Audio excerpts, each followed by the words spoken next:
The Wonderful Wizard of Oz by L. Frank Baum. Chapter 1. The Cyclone. Dorothy lived in the midst of the great Kansas prairies, with Uncle Henry, who was a farmer, and Aunt Em, who was the farmer's wife. Their house was small, for the lumber to build it had to be carried by wagon many miles. There were 4 walls, a floor, and a roof, which made one room, and this room contained a rusty-looking cookstove, a cupboard for the dishes, a table, 3 or 4 chairs, and the beds. Uncle Henry and Aunt Em had a big bed in one corner, and Dorothy a little bed in another corner. There was no garret at all, and no cellar except a small hole dug in the ground, called a cyclone cellar, where the family could go in case one of those great whirlwinds arose, mighty enough to crush any building in its path. It was reached by a trap door in the middle of the floor, from which a ladder led down into the small, dark hole. When Dorothy stood in the doorway and looked around, she could see nothing but the great gray prairie on every side. Not a tree nor a house broke the broad sweep of flat country that reached to the edge of the sky in all directions. The sun had baked the plowed land into a gray mass, with little cracks running through it. Even the grass was not green, for the sun had burned the tops of the long blades until they were the same gray color to be seen everywhere. Once the house had been painted, but the sun blistered the paint and the rains washed it away, and now the house was as dull and gray as everything else. When Aunt Em came there to live she was a young, pretty wife. The sun and wind had changed her, too. They had taken the sparkle from her eyes and left them a sober gray, they had taken the red from her cheeks and lips, and they were gray also. She was thin and gaunt, and never smiled now. When Dorothy, who was an orphan, first came to her, Aunt Em had been so startled by the child's laughter that she would scream and press her hand upon her heart whenever Dorothy's merry voice reached her ears, and she still looked at the little girl with wonder that she could find anything to laugh at. Uncle Henry never laughed.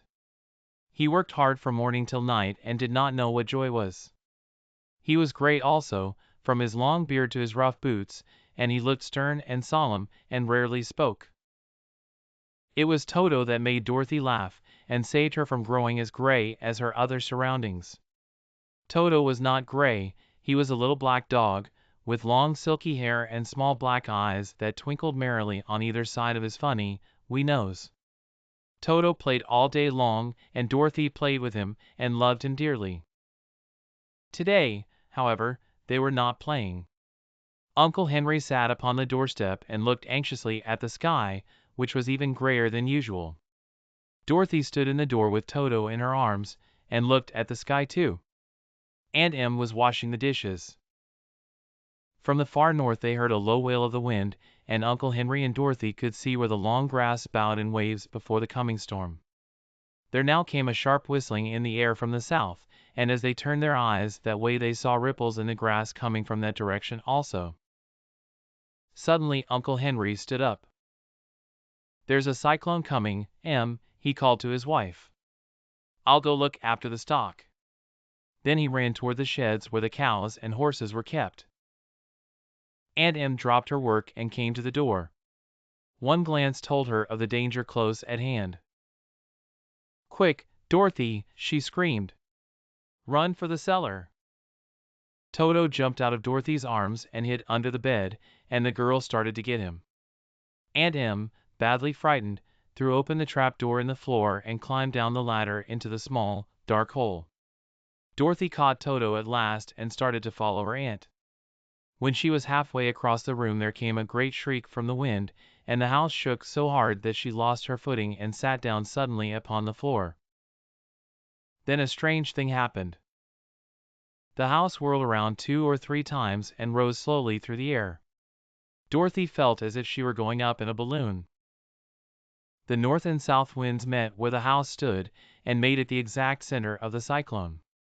In the middle of a cyclone the air is generally still, but the great pressure of the wind on every side of the house raised it up higher and higher, until it was at the very top of the cyclone, and there it remained and was carried miles and miles away as easily as you could carry a feather. It was very dark, and the wind howled horribly around her, but Dorothy found she was riding quite easily. After the first few whirls around, and one other time when the house tipped badly, she felt as if she were being rocked gently, like a baby in a cradle. Toto did not like it. He ran about the room, now here, now there, barking loudly, but Dorothy sat quite still on the floor and waited to see what would happen. Once Toto got too near the open trap door, and fell in, and at first the little girl thought she had lost him. But soon she saw one of his ears sticking up through the hole, for the strong pressure of the air was keeping him up so that he could not fall. She crept to the hole, caught Toto by the ear, and dragged him into the room again, afterward closing the trap door so that no more accidents could happen. Hour after hour passed away, and slowly Dorothy got over her fright, but she felt quite lonely, and the wind shrieked so loudly all about her that she nearly became deaf. At first she had wondered if she would be dashed to pieces when the house fell again, but as the hours passed and nothing terrible happened, she stopped worrying and resolved to wait calmly and see what the future would bring. At last she crawled over the swaying floor to her bed, and lay down upon it, and Toto followed and lay down beside her. In spite of the swaying of the house and the wailing of the wind, Dorothy soon closed her eyes and fell fast asleep. Chapter 2. The Council with the Munchkins. She was awakened by a shock, so sudden and severe that if Dorothy had not been lying on the soft bed she might have been hurt. As it was, the jar made her catch her breath and wonder what had happened, and Toto put his cold little nose into her face and whined dismally. Dorothy sat up and noticed that the house was not moving, nor was it dark, for the bright sunshine came in at the window, flooding the little room. She sprang from her bed and with Toto at her heels ran and opened the door. The little girl gave a cry of amazement and looked about her, her eyes growing bigger and bigger at the wonderful sights she saw. The cyclone had set the house down, very gently, for a cyclone, in the midst of a country of marvelous beauty. There were lovely patches of green sward all about, with stately trees bearing rich and luscious fruits. Banks of gorgeous flowers were on every hand, and birds with rare and brilliant plumage sang and fluttered in the trees and bushes. A little way off was a small brook, rushing and sparkling along between green banks, and murmuring in a voice very grateful to a little girl who had lived so long on the dry, gray prairies. While she stood looking eagerly at the strange and beautiful sights, she noticed coming toward her a group of the queerest people she had ever seen. They were not as big as the grown folk she had always been used to, but neither were they very small. In fact, they seemed about as tall as Dorothy, who was a well-grown child for her age, although they were, so far as looks go, many years older. 3 were men and 1 a woman, and all were oddly dressed. They wore round hats that rose to a small point a foot above their heads, with little bells around the brims that tinkled sweetly as they moved. The hats of the men were blue, the little woman's hat was white, and she wore a white gown that hung in plaits from her shoulders, over it were sprinkled little stars that glistened in the sun like diamonds. The men were dressed in blue, of the same shade as their hats, and wore well-polished boots with a deep roll of blue at the tops. The men, Dorothy thought, were about as old as Uncle Henry, for 2 of them had beards. But the little woman was doubtless much older, her face was covered with wrinkles, her hair was nearly white, and she walked rather stiffly. When these people drew near the house where Dorothy was standing in the doorway, they paused and whispered among themselves, as if afraid to come farther. But the little old woman walked up to Dorothy, made a low bow and said, in a sweet voice, "You are welcome, most noble sorceress, to the land of the Munchkins. We are so grateful to you for having killed the wicked witch of the East, and for setting our people free from bondage." Dorothy listened to this speech with wonder. What could the little woman possibly mean by calling her a sorceress, and saying she had killed the wicked witch of the East? Dorothy was an innocent, harmless little girl, who had been carried by a cyclone many miles from home, and she had never killed anything in all her life. But the little woman evidently expected her to answer, so Dorothy said, with hesitation, "You are very kind, but there must be some mistake. I have not killed anything." "Your house did, anyway," replied the little old woman, with a laugh, "and that is the same thing.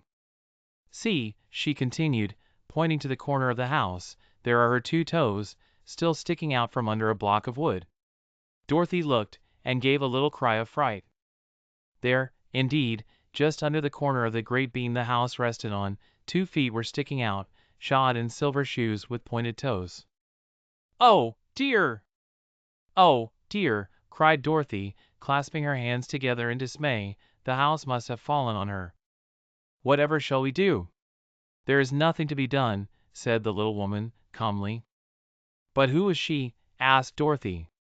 "She was the Wicked Witch of the East, as I said," answered the little woman. "She has held all the Munchkins in bondage for many years, making them slave for her night and day. Now they are all set free, and are grateful to you for the favor." "Who are the Munchkins?" inquired Dorothy. "They are the people who live in this land of the East, where the Wicked Witch ruled." "Are you a Munchkin?" asked Dorothy. "No, but I am their friend, although I live in the land of the North. When they saw the Witch of the East was dead, the Munchkins sent a swift messenger to me, and I came at once. I am the Witch of the North." "Oh, gracious!" cried Dorothy. "Are you a real witch?" "Yes, indeed," answered the little woman. "But I am a good witch, and the people love me. I am not as powerful as the Wicked Witch was who ruled here, or I should have set the people free myself." "But I thought all witches were wicked," said the girl, who was half frightened at facing a real witch. "Oh, no, that is a great mistake. There were only 4 witches in all the land of Oz, and 2 of them, those who live in the North and the South, are good witches. I know this is true, for I am one of them myself, and cannot be mistaken. Those who dwelt in the East and the West were, indeed, wicked witches, but now that you have killed one of them, there is but one wicked witch in all the land of Oz, the one who lives in the West." "But," said Dorothy, after a moment's thought, "Aunt Em has told me that the witches were all dead, years and years ago." "Who is Aunt Em?" inquired the little old woman. "She is my aunt who lives in Kansas, where I came from." The Witch of the North seemed to think for a time, with her head bowed and her eyes upon the ground. Then she looked up and said, "I do not know where Kansas is, for I have never heard that country mentioned before. But tell me, is it a civilized country?" "Oh, yes," replied Dorothy. "Then that accounts for it. In the civilized countries I believe there are no witches left, nor wizards, nor sorceresses, nor magicians. But, you see, the land of Oz has never been civilized, for we are cut off from all the rest of the world. Therefore we still have witches and wizards amongst us." "Who are the wizards?" asked Dorothy. "Oz himself is the great wizard," answered the witch, sinking her voice to a whisper. "He is more powerful than all the rest of us together. He lives in the City of Emeralds." Dorothy was going to ask another question, but just then the Munchkins, who had been standing silently by, gave a loud shout and pointed to the corner of the house where the Wicked Witch had been lying. "What is it?" asked the little old woman, and looked, and began to laugh. The feet of the dead witch had disappeared entirely, and nothing was left but the silver shoes. "She was so old," explained the Witch of the North, "that she dried up quickly in the sun. That is the end of her. But the silver shoes are yours, and you shall have them to wear." She reached down and picked up the shoes, and after shaking the dust out of them handed them to Dorothy. "The Witch of the East was proud of those silver shoes," said one of the Munchkins, "and there is some charm connected with them, but what it is we never knew." Dorothy carried the shoes into the house and placed them on the table. Then she came out again to the Munchkins and said, "I am anxious to get back to my aunt and uncle, for I am sure they will worry about me. Can you help me find my way?" The Munchkins and the witch first looked at one another, and then at Dorothy, and then shook their heads. "At the East, not far from here," said one, "there is a great desert, and none could live to cross it." "It is the same at the South," said another, "for I have been there and seen it. The South is the country of the Quadlings." "I am told," said the third man, "that it is the same at the West. And that country, where the Winkies live, is ruled by the Wicked Witch of the West, who would make you her slave if you passed her way." "The North is my home," said the old lady, "and at its edge is the same great desert that surrounds this land of Oz. I'm afraid, my dear, you will have to live with us." Dorothy began to sob at this, for she felt lonely among all these strange people. Her tears seemed to grieve the kind-hearted Munchkins, for they immediately took out their handkerchiefs and began to weep also. As for the little old woman, she took off her cap and balanced the point on the end of her nose, while she counted 1, 2, 3 in a solemn voice. At once the cap changed to a slate, on which was written in big, white chalk marks, "Let Dorothy go to the City of Emeralds." The little old woman took the slate from her nose, and, having read the words on it, asked, "Is your name Dorothy, my dear?" "Yes," answered the child, looking up and drying her tears. "Then you must go to the City of Emeralds. Perhaps Oz will help you." "Where is this city?" asked Dorothy. "It is exactly in the center of the country, and is ruled by Oz, the great wizard I told you of." "Is he a good man?" inquired the girl, anxiously. "He is a good wizard. Whether he is a man or not I cannot tell, for I have never seen him." "How can I get there?" asked Dorothy. "You must walk. It is a long journey, through a country that is sometimes pleasant and sometimes dark and terrible. However, I will use all the magic arts I know of to keep you from harm." "Won't you go with me?" pleaded the girl, who had begun to look upon the little old woman as her only friend. "No, I cannot do that," she replied, "but I will give you my kiss, and no one will dare injure a person who has been kissed by the Witch of the North." She came close to Dorothy and kissed her gently on the forehead. Where her lips touched the girl they left a round, shining mark, as Dorothy found out soon after.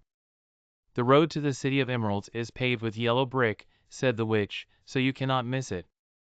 When you get to Oz do not be afraid of him, but tell your story and ask him to help you. Goodbye, my dear."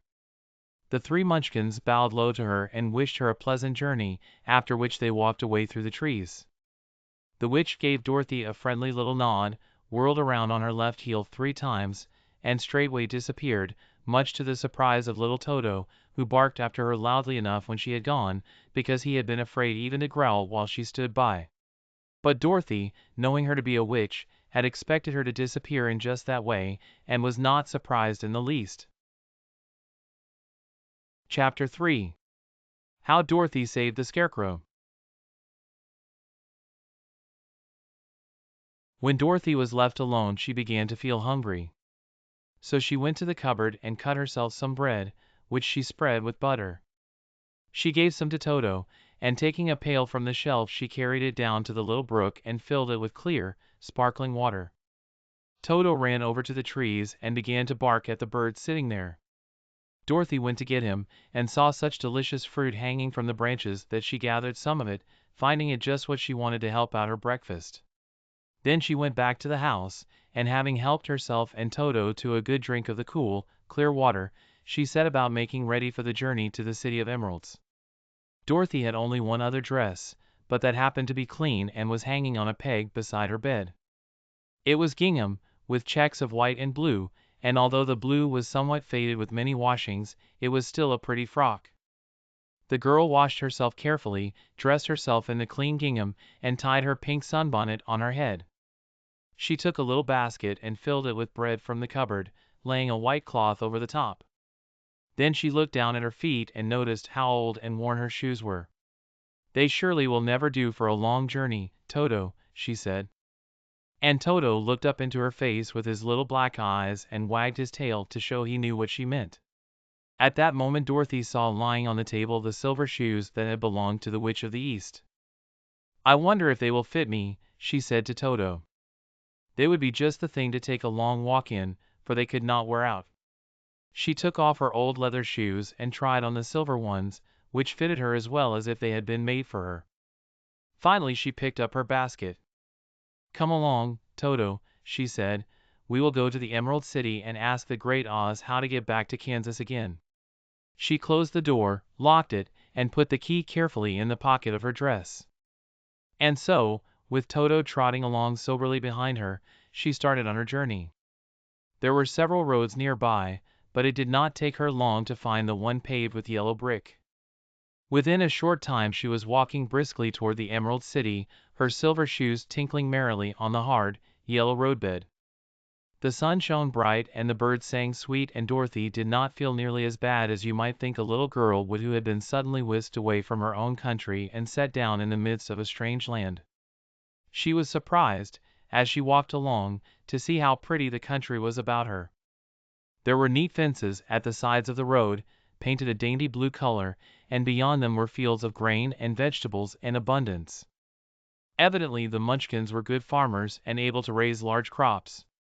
Once in a while she would pass a house, and the people came out to look at her and bow low as she went by, for everyone knew she had been the means of destroying the wicked witch and setting them free from bondage. The houses of the Munchkins were odd-looking dwellings, for each was round, with a big dome for a roof. All were painted blue, for in this country of the East blue was the favorite color. Towards evening, when Dorothy was tired with her long walk and began to wonder where she should pass the night, she came to a house rather larger than the rest. On the green lawn before it many men and women were dancing. 5 little fiddlers played as loudly as possible and the people were laughing and singing, while a big table nearby was loaded with delicious fruits and nuts, pies and cakes, and many other good things to eat. The people greeted Dorothy kindly, and invited her to supper and to pass the night with them, for this was the home of one of the richest Munchkins in the land, and his friends were gathered with him to celebrate their freedom from the bondage of the wicked witch. Dorothy ate a hearty supper and was waited upon by the rich Munchkin himself, whose name was Bok. Then she sat down upon a settee and watched the people dance. When Bok saw her silver shoes he said, "You must be a great sorceress." "Why?" asked the girl. "Because you wear silver shoes and have killed the wicked witch. Besides, you have white in your frock, and only witches and sorceresses wear white." "My dress is blue and white checked," said Dorothy, smoothing out the wrinkles in it. "It is kind of you to wear that," said Bok. "Blue is the color of the Munchkins, and white is the witch color, so we know you are a friendly witch." Dorothy did not know what to say to this, for all the people seemed to think her a witch, and she knew very well she was only an ordinary little girl who had come by the chance of a cyclone into a strange land. When she had tired watching the dancing, Bok led her into the house, where he gave her a room with a pretty bed in it. The sheets were made of blue cloth, and Dorothy slept soundly in them till morning, with Toto curled up on the blue rug beside her. She ate a hearty breakfast, and watched a wee Munchkin baby, who played with Toto and pulled his tail and crowed and laughed in a way that greatly amused Dorothy. Toto was a fine curiosity to all the people, for they had never seen a dog before. "How far is it to the Emerald City?" the girl asked. "I do not know," answered Bok, gravely, "for I have never been there. It is better for people to keep away from Oz, unless they have business with him. But it is a long way to the Emerald City, and it will take you many days. The country here is rich and pleasant, but you must pass through rough and dangerous places before you reach the end of your journey." This worried Dorothy a little, but she knew that only the great Oz could help her get to Kansas again, so she bravely resolved not to turn back. She bade her friends goodbye, and again started along the road of yellow brick. When she had gone several miles she thought she would stop to rest, and so climbed to the top of the fence beside the road and sat down. There was a great cornfield beyond the fence, and not far away she saw a scarecrow, placed high on a pole to keep the birds from the ripe corn. Dorothy leaned her chin upon her hand and gazed thoughtfully at the scarecrow. Its head was a small sack stuffed with straw, with eyes, nose and mouth painted on it to represent a face. An old, pointed blue hat, that had belonged to some Munchkin, was perched on this head, and the rest of the figure was a blue suit of clothes, worn and faded, which had also been stuffed with straw. On the feet were some old boots with blue tops, such as every man wore in this country, and the figure was raised above the stalks of corn by means of the pole stuck up its back. While Dorothy was looking earnestly into the queer, painted face of the scarecrow, she was surprised to see one of the eyes slowly wink at her. She thought she must have been mistaken, at first, for none of the scarecrows in Kansas ever wink, but presently the figure nodded its head to her in a friendly way. Then she climbed down from the fence and walked up to it, while Toto ran around the pole and barked. "Good day," said the scarecrow, in a rather husky voice. "Did you speak?" asked the girl, in wonder. "Certainly," answered the scarecrow. "How do you do?" "I'm pretty well, thank you," replied Dorothy, politely, "How do you do?" "I'm not feeling well," said the Scarecrow, with a smile, "for it is very tedious being perched up here night and day to scare away crows." "Can't you get down?" asked Dorothy. "No, for this pole is stuck up my back. If you will please take away the pole I shall be greatly obliged to you." Dorothy reached up both arms and lifted the figure off the pole, for, being stuffed with straw, it was quite light. "Thank you very much," said the Scarecrow, when he had been set down on the ground. "I feel like a new man." Dorothy was puzzled at this, for it sounded queer to hear a stuffed man speak, and to see him bow and walk along beside her. "Who are you?" asked the Scarecrow, when he had stretched himself and yawned, "and where are you going?"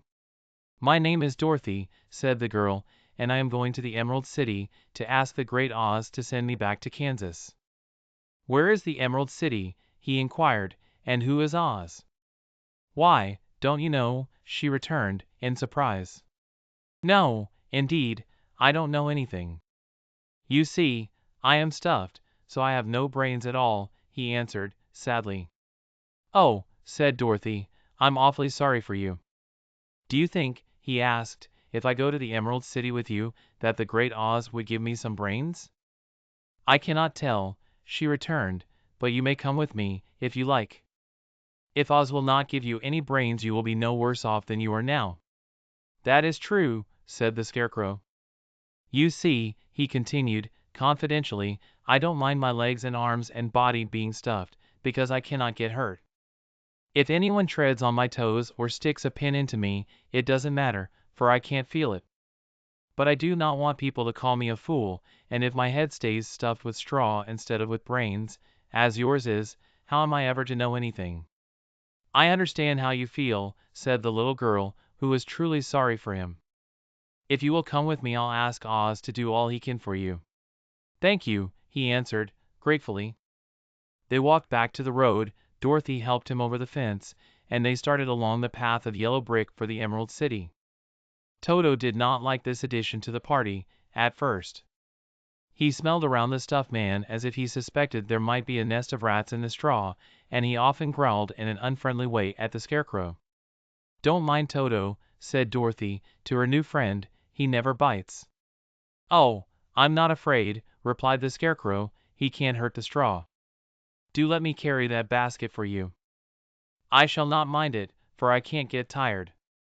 I'll tell you a secret," he continued, as he walked along, "there is only one thing in the world I am afraid of." "What is that?" asked Dorothy, "the Munchkin farmer who made you?" "No," answered the Scarecrow, "it's a lighted match." Chapter 4. The Road Through the Forest.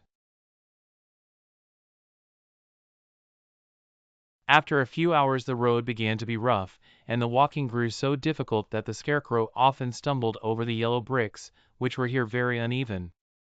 Sometimes, indeed, they were broken or missing altogether, leaving holes that Toto jumped across and Dorothy walked around.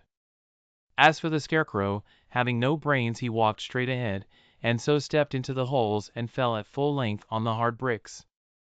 It never hurt him, however, and Dorothy would pick him up and set him upon his feet again, while he joined her in laughing merrily at his own mishap. The farms were not nearly so well cared for here as they were farther back. There were fewer houses and fewer fruit trees, and the farther they went the more dismal and lonesome the country became. At noon they sat down by the roadside, near a little brook, and Dorothy opened her basket and got out some bread. She offered a piece to the Scarecrow, but he refused. "I am never hungry," he said, "and it is a lucky thing I am not. For my mouth is only painted, and if I should cut a hole in it so I could eat, the straw I am stuffed with would come out, and that would spoil the shape of my head." Dorothy saw at once that this was true, so she only nodded and went on eating her bread. "Tell me something about yourself, and the country you came from," said the Scarecrow, when she had finished her dinner. So she told him all about Kansas, and how gray everything was there, and how the Cyclone had carried her to this queer land of Oz. The Scarecrow listened carefully, and said, "I cannot understand why you should wish to leave this beautiful country and go back to the dry, great place you call Kansas." "That is because you have no brains," answered the girl. "No matter how dreary and gray our homes are, we people of flesh and blood would rather live there than in any other country, be it ever so beautiful. There is no place like home." The Scarecrow sighed. "Of course I cannot understand it," he said. "If your heads were stuffed with straw, like mine, you would probably all live in the beautiful places, and then Kansas would have no people at all. It is fortunate for Kansas that you have brains." "Won't you tell me a story, while we are resting?" asked the child. The Scarecrow looked at her reproachfully, and answered, "My life has been so short that I really know nothing whatever.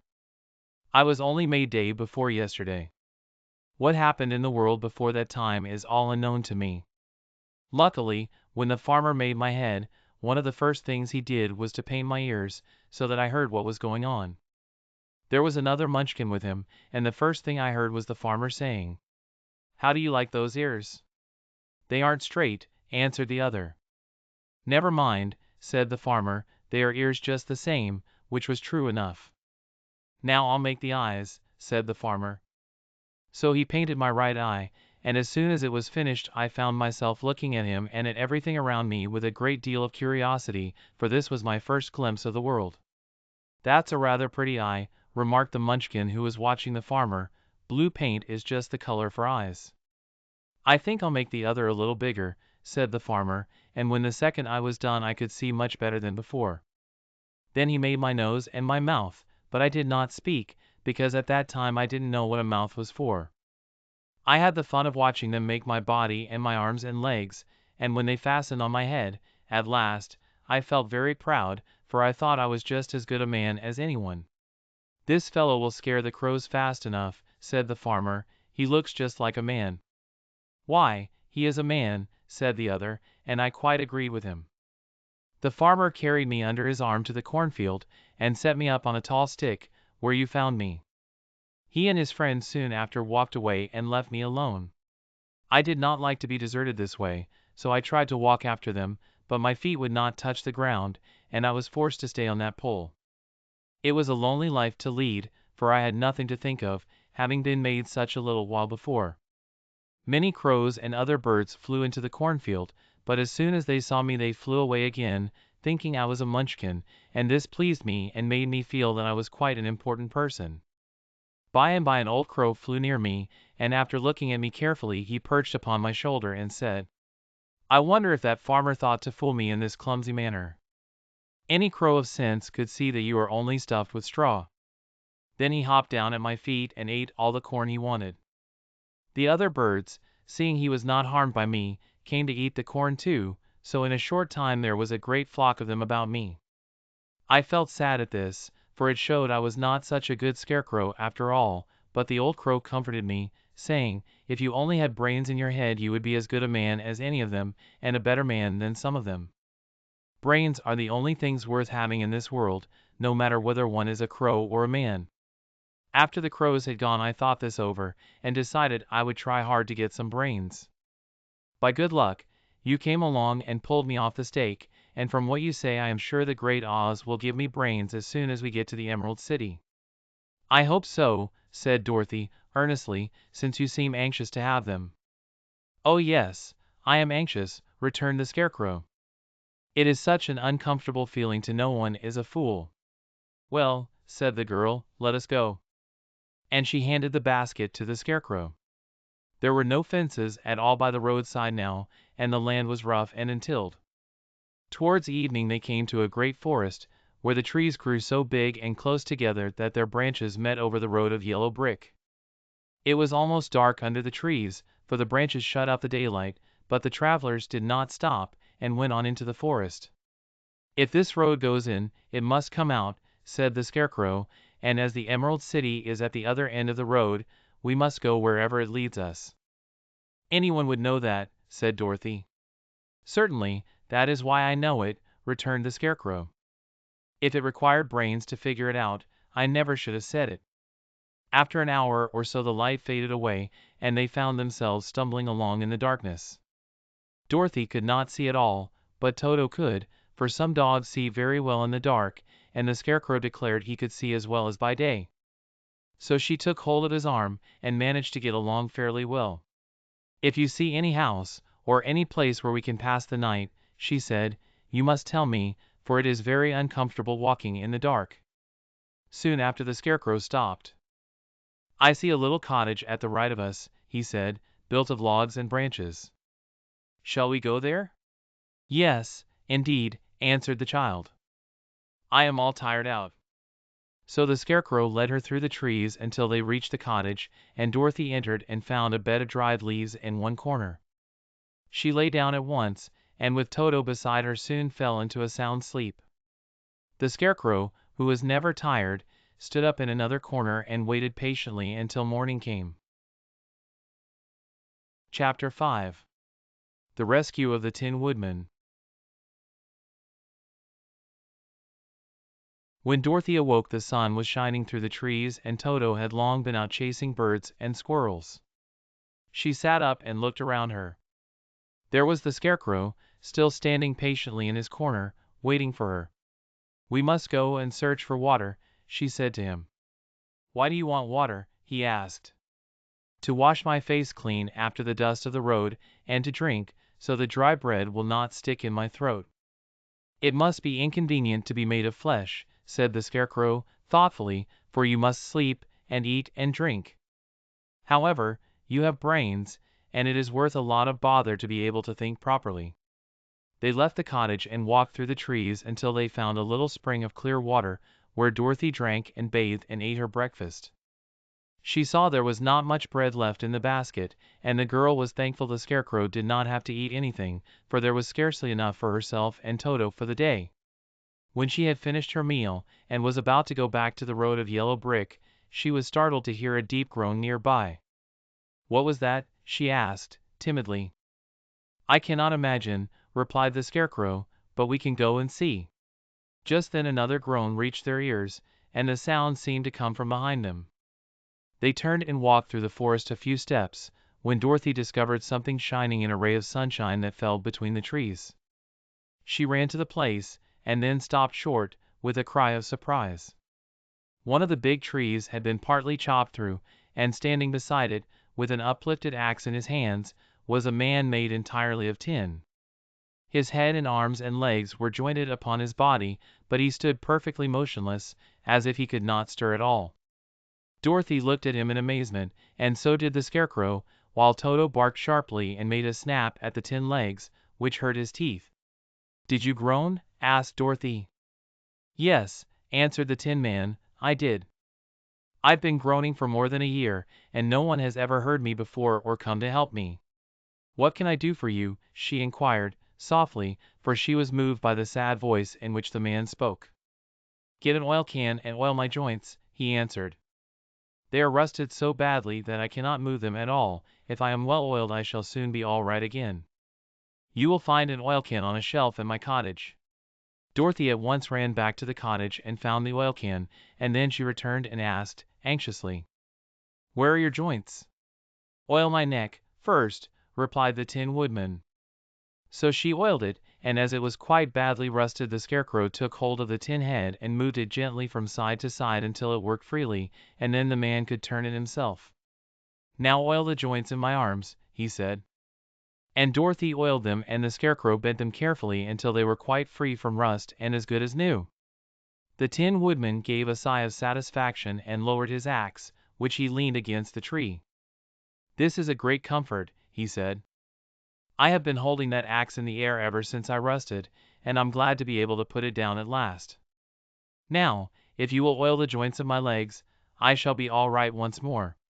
So they oiled his legs until he could move them freely, and he thanked them again and again for his release, for he seemed a very polite creature, and very grateful. "I might have stood there always if you had not come along," he said, "so you have certainly saved my life." "How did you happen to be here?" "We are on our way to the Emerald City, to see the Great Oz," she answered, "and we stopped at your cottage to pass the night." "Why do you wish to see Oz?" he asked. "I want him to send me back to Kansas, and the Scarecrow wants him to put a few brains into his head," she replied. The Tin Woodman appeared to think deeply for a moment. Then he said, "Do you suppose Oz could give me a heart?"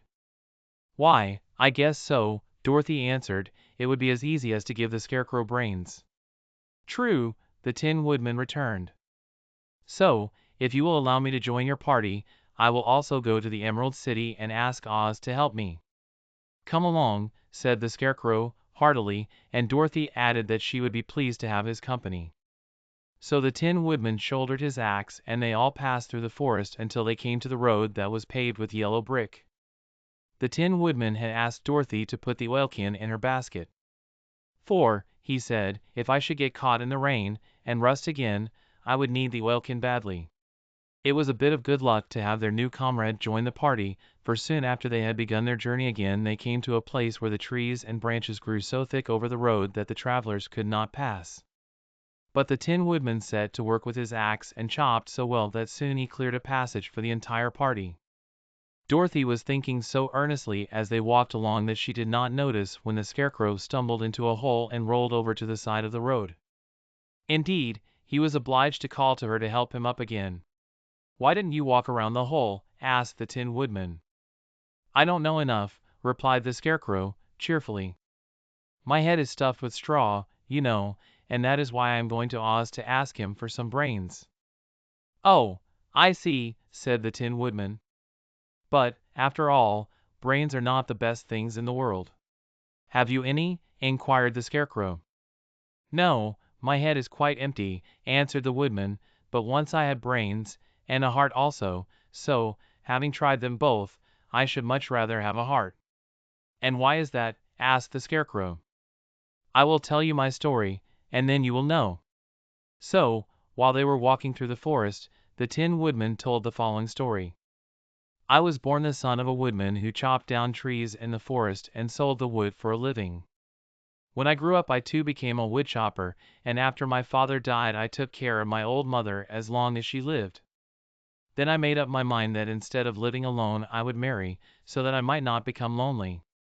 There was one of the Munchkin girls who was so beautiful that I soon grew to love her with all my heart. She, on her part, promised to marry me as soon as I could earn enough money to build a better house for her, so I set to work harder than ever. But the girl lived with an old woman who did not want her to marry anyone, for she was so lazy she wished the girl to remain with her and do the cooking and the housework. So the old woman went to the Wicked Witch of the East, and promised her 2 sheep and a cow if she would prevent the marriage. Thereupon the Wicked Witch enchanted my axe, and when I was chopping away at my best one day, for I was anxious to get the new house and my wife as soon as possible, the axe slipped all at once and cut off my left leg. This at first seemed a great misfortune, for I knew a one-legged man could not do very well as a woodchopper. So I went to a tinsmith and had him make me a new leg out of tin. The leg worked very well, once I was used to it, but my action angered the Wicked Witch of the East, for she had promised the old woman I should not marry the pretty Munchkin girl. When I began chopping again my axe slipped and cut off my right leg. Again I went to the tinner, and again he made me a leg out of tin. After this the enchanted axe cut off my arms, one after the other, but, nothing daunted, I had them replaced with tin ones. The Wicked Witch then made the axe slip and cut off my head, and at first I thought that was the end of me. But the tinner happened to come along, and he made me a new head out of tin. I thought I had beaten the Wicked Witch then, and I worked harder than ever, but I little knew how cruel my enemy could be. She thought of a new way to kill my love for the beautiful Munchkin maiden, and made my axe slip again, so that it cut right through my body, splitting me into 2 halves. Once more the tinner came to my help and made me a body of tin, fastening my tin arms and legs and head to it, by means of joints, so that I could move around as well as ever. But, alas! I had now no heart, so that I lost all my love for the Munchkin girl, and did not care whether I married her or not. I suppose she is still living with the old woman, waiting for me to come after her. My body shone so brightly in the sun that I felt very proud of it, and it did not matter now if my axe slipped, for it could not cut me. There was only one danger, that my joints would rust, but I kept an oilkin in my cottage and took care to oil myself whenever I needed it. However, there came a day when I forgot to do this, and, being caught in a rainstorm, before I thought of the danger my joints had rusted, and I was left to stand in the woods until you came to help me. It was a terrible thing to undergo, but during the year I stood there I had time to think that the greatest loss I had known was the loss of my heart. While I was in love I was the happiest man on earth, but no one can love who has not a heart, and so I am resolved to ask Oz to give me one. If he does, I will go back to the Munchkin maiden and marry her." Both Dorothy and the Scarecrow had been greatly interested in the story of the Tin Woodman, and now they knew why he was so anxious to get a new heart. "All the same," said the Scarecrow, "I shall ask for brains instead of a heart, for a fool would not know what to do with a heart if he had one." "I shall take the heart," returned the Tin Woodman, "for brains do not make one happy, and happiness is the best thing in the world." Dorothy did not say anything, for she was puzzled to know which of her two friends was right, and she decided if she could only get back to Kansas and Aunt Em it did not matter so much whether the Woodman had no brains and the Scarecrow no heart, or each got what he wanted. What worried her most was that the bread was nearly gone, and another meal for herself and Toto would empty the basket. To be sure neither the Woodman nor the Scarecrow ever ate anything, but she was not made of tin nor straw, and could not live unless she was fed. Chapter 6. The Cowardly Lion. All this time Dorothy and her companions had been walking through the thick woods. The road was still paved with yellow brick, but these were much covered by dried branches and dead leaves from the trees, and the walking was not at all good. There were few birds in this part of the forest, for birds love the open country where there is plenty of sunshine, but now and then there came a deep growl from some wild animal hidden among the trees. These sounds made the little girl's heart beat fast, for she did not know what made them, but Toto knew, and he walked close to Dorothy's side, and did not even bark in return. "How long will it be," the child asked of the Tin Woodman, "before we are out of the forest?" "I cannot tell," was the answer, "for I have never been to the Emerald City. But my father went there once, when I was a boy, and he said it was a long journey through a dangerous country, although nearer to the city where Oz dwells the country is beautiful. But I am not afraid so long as I have my oil can, and nothing can hurt the Scarecrow, while you bear upon your forehead the mark of the Good Witch's kiss, and that will protect you from harm." "But Toto," said the girl, anxiously, "what will protect him?" "We must protect him ourselves, if he is in danger," replied the Tin Woodman. Just as he spoke there came from the forest a terrible roar, and the next moment a great lion bounded into the road. With one blow of his paw he sent the Scarecrow spinning over and over to the edge of the road, and then he struck at the Tin Woodman with his sharp claws. But, to the lion's surprise, he could make no impression on the tin, although the Woodman fell over in the road and lay still. Little Toto, now that he had an enemy to face, ran barking toward the lion, and the great beast had opened his mouth to bite the dog, when Dorothy, fearing Toto would be killed, and heedless of danger, rushed forward and slapped the lion upon his nose as hard as she could, while she cried out, "Don't you dare to bite Toto! You ought to be ashamed of yourself, a big beast like you, to bite a poor little dog." "I didn't bite him," said the lion, as he rubbed his nose with his paw where Dorothy had hit it. "No, but you tried to," she retorted. "You are nothing but a big coward." "I know it," said the lion, hanging his head in shame. "I've always known it. But how can I help it? I don't know, I'm sure. To think of your striking a stuffed man, like the poor Scarecrow." "Is he stuffed?" asked the lion, in surprise, as he watched her pick up the Scarecrow and set him upon his feet, while she patted him into shape again. "Of course he's stuffed," replied Dorothy, who was still angry. "That's why he went over so easily," remarked the lion. "It astonished me to see him whirl around so. Is the other one stuffed, also?" "No," said Dorothy, "he's made of tin." And she helped the Woodman up again. "That's why he nearly blunted my claws," said the lion. "When they scratched against the tin it made a cold shiver run down my back." "What is that little animal you are so tender of?" "He is my dog, Toto," answered Dorothy. "Is he made of tin, or stuffed?" asked the lion. "Neither. He's a me dog," said the girl. "Oh! He's a curious animal, and seems remarkably small, now that I look at him. No one would think of biting such a little thing except a coward like me," continued the lion, sadly. "What makes you a coward?" asked Dorothy, looking at the great beast in wonder, for he was as big as a small horse. "It's a mystery," replied the lion. "I suppose I was born that way."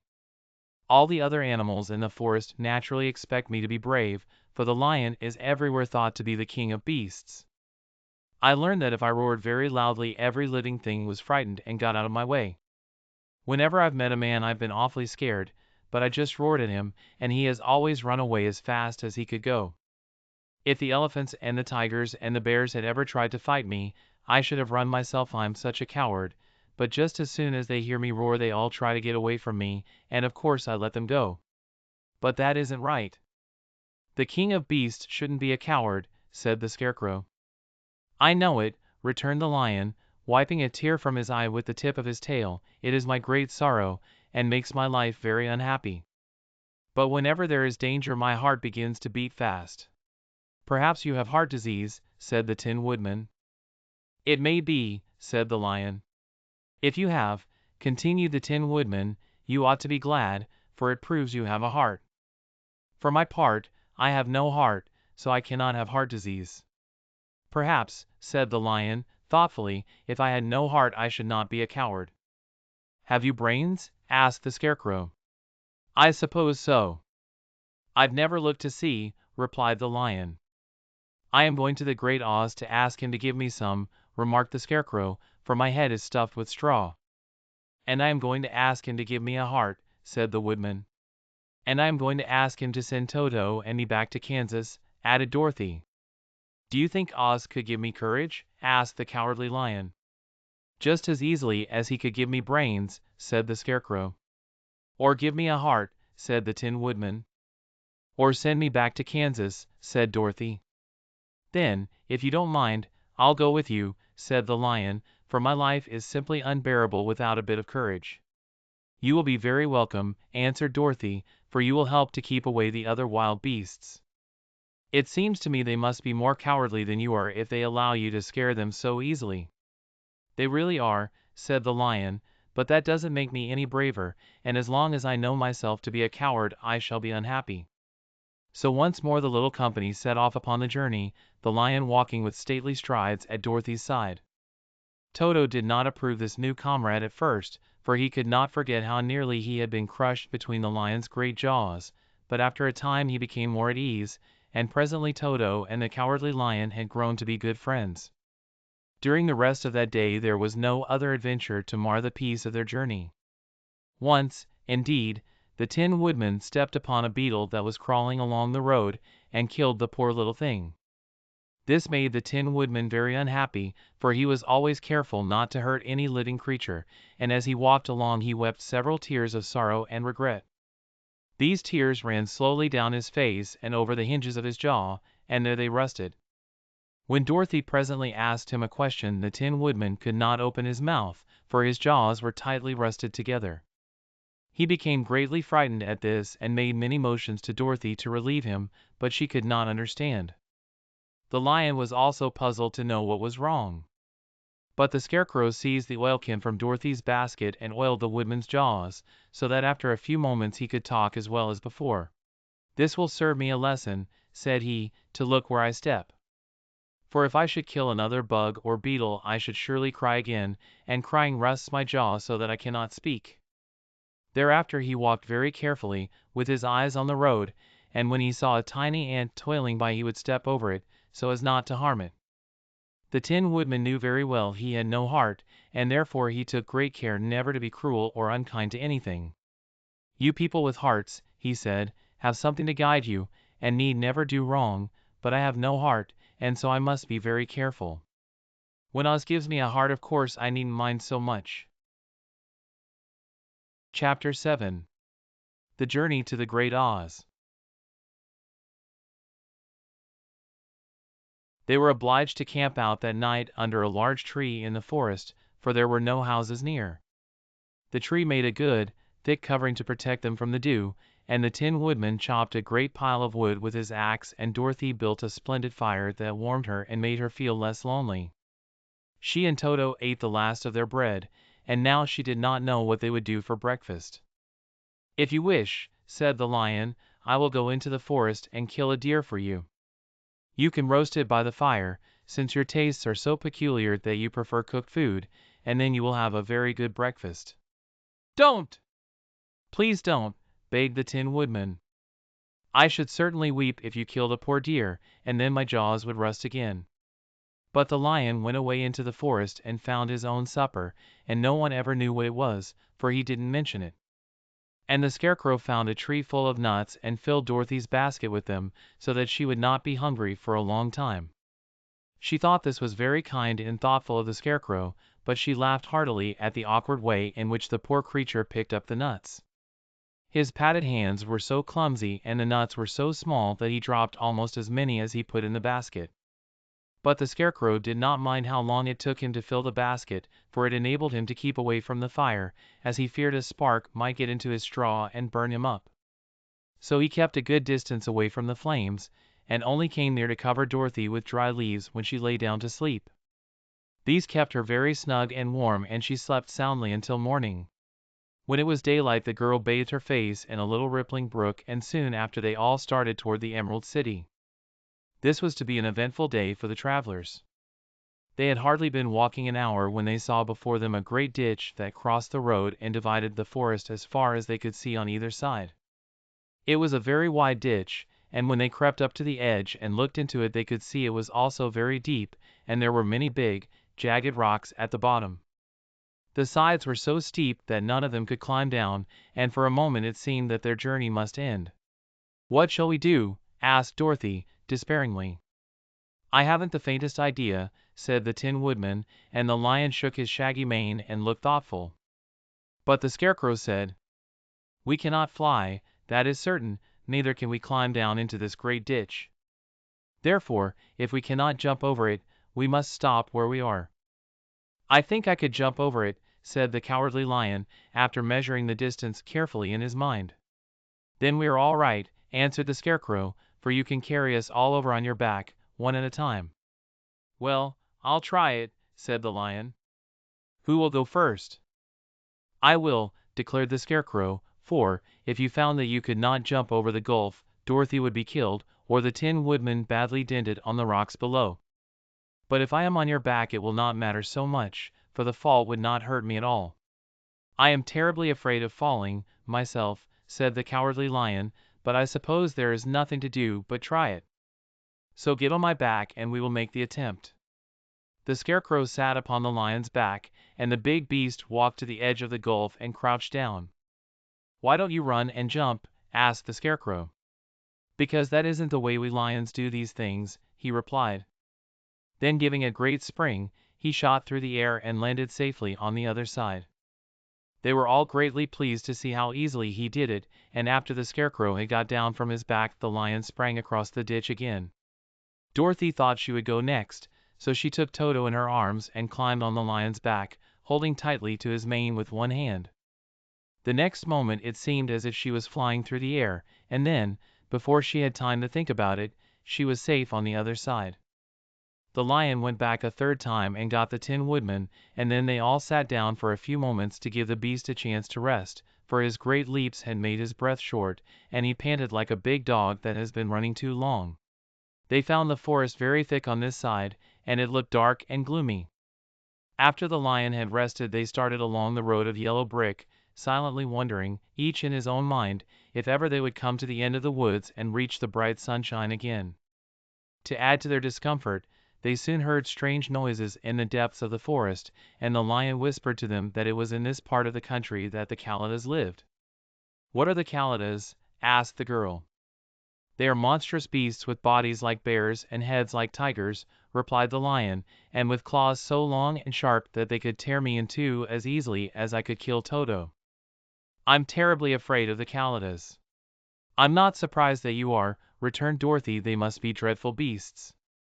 The Lion was about to reply when suddenly they came to another gulf across the road, but this one was so broad and deep that the Lion knew at once he could not leap across it. So they sat down to consider what they should do, and after serious thought the Scarecrow said, "Here is a great tree, standing close to the ditch. If the Tin Woodman can chop it down, so that it will fall to the other side, we can walk across it easily." "That is a first-rate idea," said the Lion. "One would almost suspect you had brains in your head, instead of straw."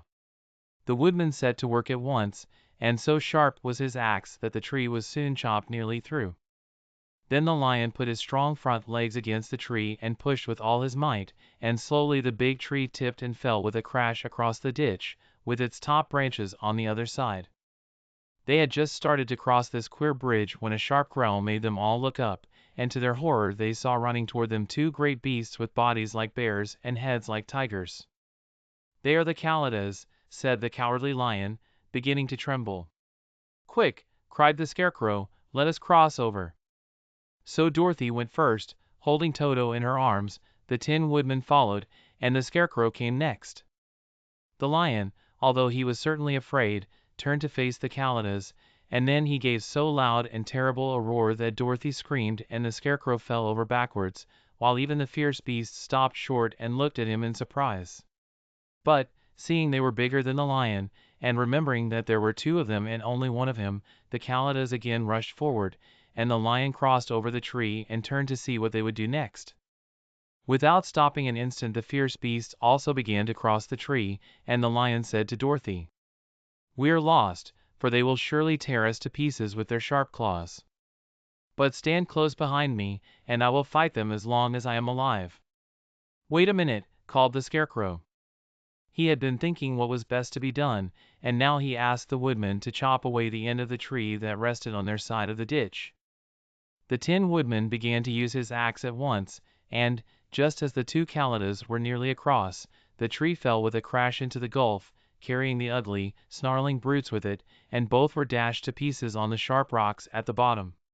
"Well," said the Cowardly Lion, drawing a long breath of relief, "I see we are going to live a little while longer, and I am glad of it, for it must be a very uncomfortable thing not to be alive. Those creatures frightened me so badly that my heart is beating yet."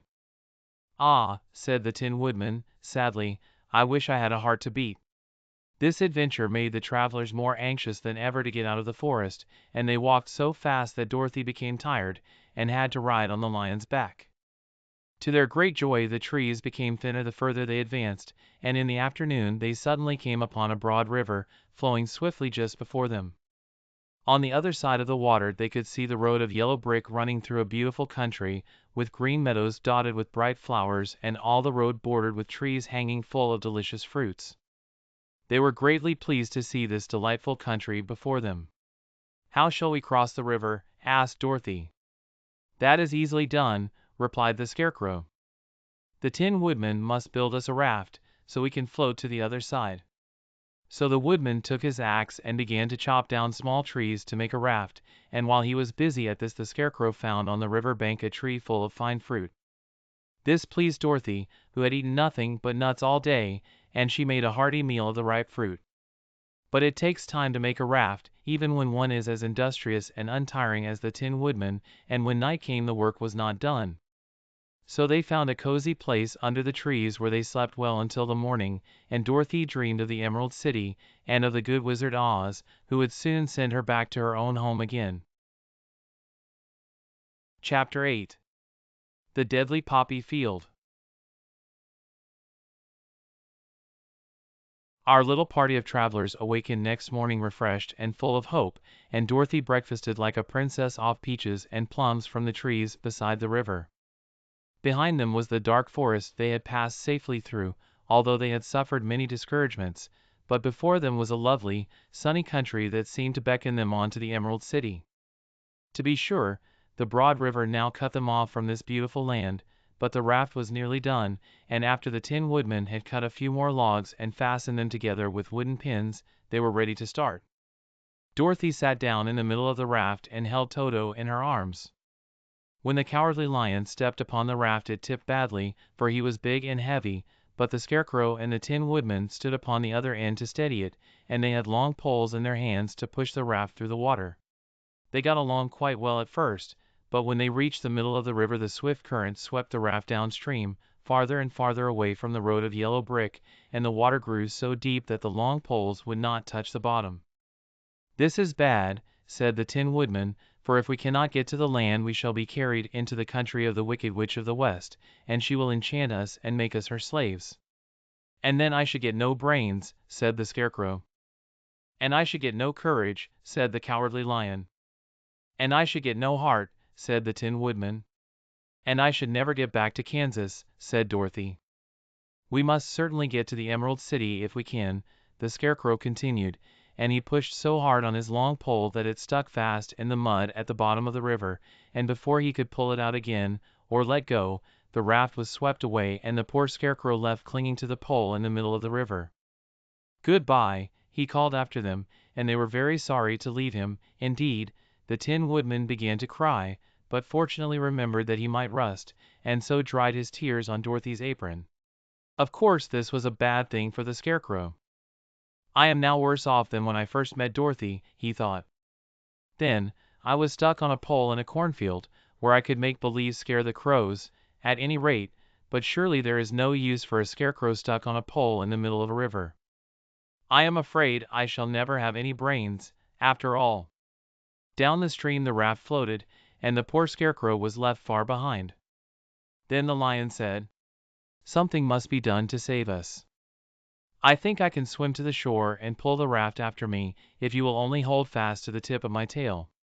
So he sprang into the water and the Tin Woodman caught fast hold of his tail, when the Lion began to swim with all his might toward the shore. It was hard work, although he was so big, but by and by they were drawn out of the current, and then Dorothy took the Tin Woodman's long pole and helped push the raft to the land. They were all tired out when they reached the shore at last and stepped off upon the pretty green grass, and they also knew that the stream had carried them a long way past the road of yellow brick that led to the Emerald City. "What shall we do now?" asked the Tin Woodman, as the Lion lay down on the grass to let the sun dry him. "We must get back to the road, in some way," said Dorothy. "The best plan will be to walk along the river bank until we come to the road again," remarked the Lion. So, when they were rested, Dorothy picked up her basket and they started along the grassy bank, back to the road from which the river had carried them. It was a lovely country, with plenty of flowers and fruit trees and sunshine to cheer them, and had they not felt so sorry for the poor Scarecrow they could have been very happy. They walked along as fast as they could, Dorothy only stopping once to pick a beautiful flower, and after a time the Tin Woodman cried out, "Look!" Then they all looked at the river and saw the Scarecrow perched upon his pole in the middle of the water, looking very lonely and sad. "What can we do to save him?" asked Dorothy. The Lion and the Woodman both shook their heads, for they did not know. So they sat down upon the bank and gazed wistfully at the Scarecrow until a stork flew by, which, seeing them, stopped to rest at the water's edge. "Who are you, and where are you going?" asked the stork. "I am Dorothy," answered the girl, "and these are my friends, the Tin Woodman and the Cowardly Lion, and we are going to the Emerald City." "This isn't the road," said the stork, as she twisted her long neck and looked sharply at the queer party. "I know it," returned Dorothy, "but we have lost the Scarecrow, and are wondering how we shall get him again." "Where is he?" asked the stork. "Over there in the river," answered the girl. "If he wasn't so big and heavy I would get him for you," remarked the stork. "He isn't heavy a bit," said Dorothy, eagerly, "for he is stuffed with straw, and if you will bring him back to us we shall thank you ever and ever so much." "Well, I'll try," said the stork, "but if I find he is too heavy to carry I shall have to drop him in the river again." So the big bird flew into the air and over the water till she came to where the Scarecrow was perched upon his pole. Then the stork with her great claws grabbed the Scarecrow by the arm and carried him up into the air and back to the bank, where Dorothy and the Lion and the Tin Woodman and Toto were sitting. When the Scarecrow found himself among his friends again he was so happy that he hugged them all, even the Lion and Toto, and as they walked along he sang Tolda-Rita-O, at every step, he felt so gay. "I was afraid I should have to stay in the river forever," he said, "but the kind stork saved me, and if I ever get any brains I shall find the stork again and do it some kindness in return." "That's all right," said the stork, who was flying along beside them. "I always like to help anyone in trouble. But I must go now, for my babies are waiting in the nest for me. I hope you will find the Emerald City and that us will help you." "Thank you," replied Dorothy, and then the kind stork flew into the air and was soon out of sight. They walked along listening to the singing of the bright-colored birds and looking at the lovely flowers which now became so thick that the ground was carpeted with them. There were big yellow and white and blue and purple blossoms, besides great clusters of scarlet poppies, which were so brilliant in color they almost dazzled Dorothy's eyes. Aren't they beautiful? The girl asked, as she breathed in the spicy scent of the flowers. I suppose so, answered the Scarecrow. When I have brains I shall probably like them better. If I only had a heart I should love them, added the Tin Woodman. I always did like flowers, said the Lion, they seemed so helpless and frail. But there are none in the forest so bright as these. They now came upon more and more of the big scarlet poppies, and fewer of the other flowers, and soon they found themselves in the midst of a great meadow of poppies. Now it is well known that when there are many of these flowers together their odor is so powerful that anyone who breathes it falls asleep, and if the sleeper is not carried away from the scent of the flowers he sleeps on and on forever. But Dorothy did not know this, nor could she get away from the bright red flowers that were everywhere about, so presently her eyes grew heavy and she felt she must sit down to rest and to sleep. But the Tin Woodman would not let her do this. We must hurry and get back to the road of yellow brick before dark, he said, and the Scarecrow agreed with him. So they kept walking until Dorothy could stand no longer. Her eyes closed in spite of herself and she forgot where she was and fell among the poppies, fast asleep. What shall we do? Asked the Tin Woodman. If we leave her here she will die, said the Lion. The smell of the flowers is killing us all. I myself can scarcely keep my eyes open and the dog is asleep already. It was true, Toto had fallen down beside his little mistress. But the Scarecrow and the Tin Woodman, not being made of flesh, were not troubled by the scent of the flowers. Run fast, said the Scarecrow to the Lion, and get out of this deadly flower bed as soon as you can. We will bring the little girl with us, but if you should fall asleep you are too big to be carried. So the Lion aroused himself and bounded forward as fast as he could go. In a moment he was out of sight. Let us make a chair with our hands, and carry her, said the Scarecrow. So they picked up Toto and put the dog in Dorothy's lap, and then they made a chair with their hands for the seat and their arms for the arms and carried the sleeping girl between them through the flowers. On and on they walked, and it seemed that the great carpet of deadly flowers that surrounded them would never end. They followed the bend of the river, and at last came upon their friend the Lion, lying fast asleep among the poppies. The flowers had been too strong for the huge beast and he had given up, at last, and fallen only a short distance from the end of the poppy bed, where the sweet grass spread in beautiful green fields before them.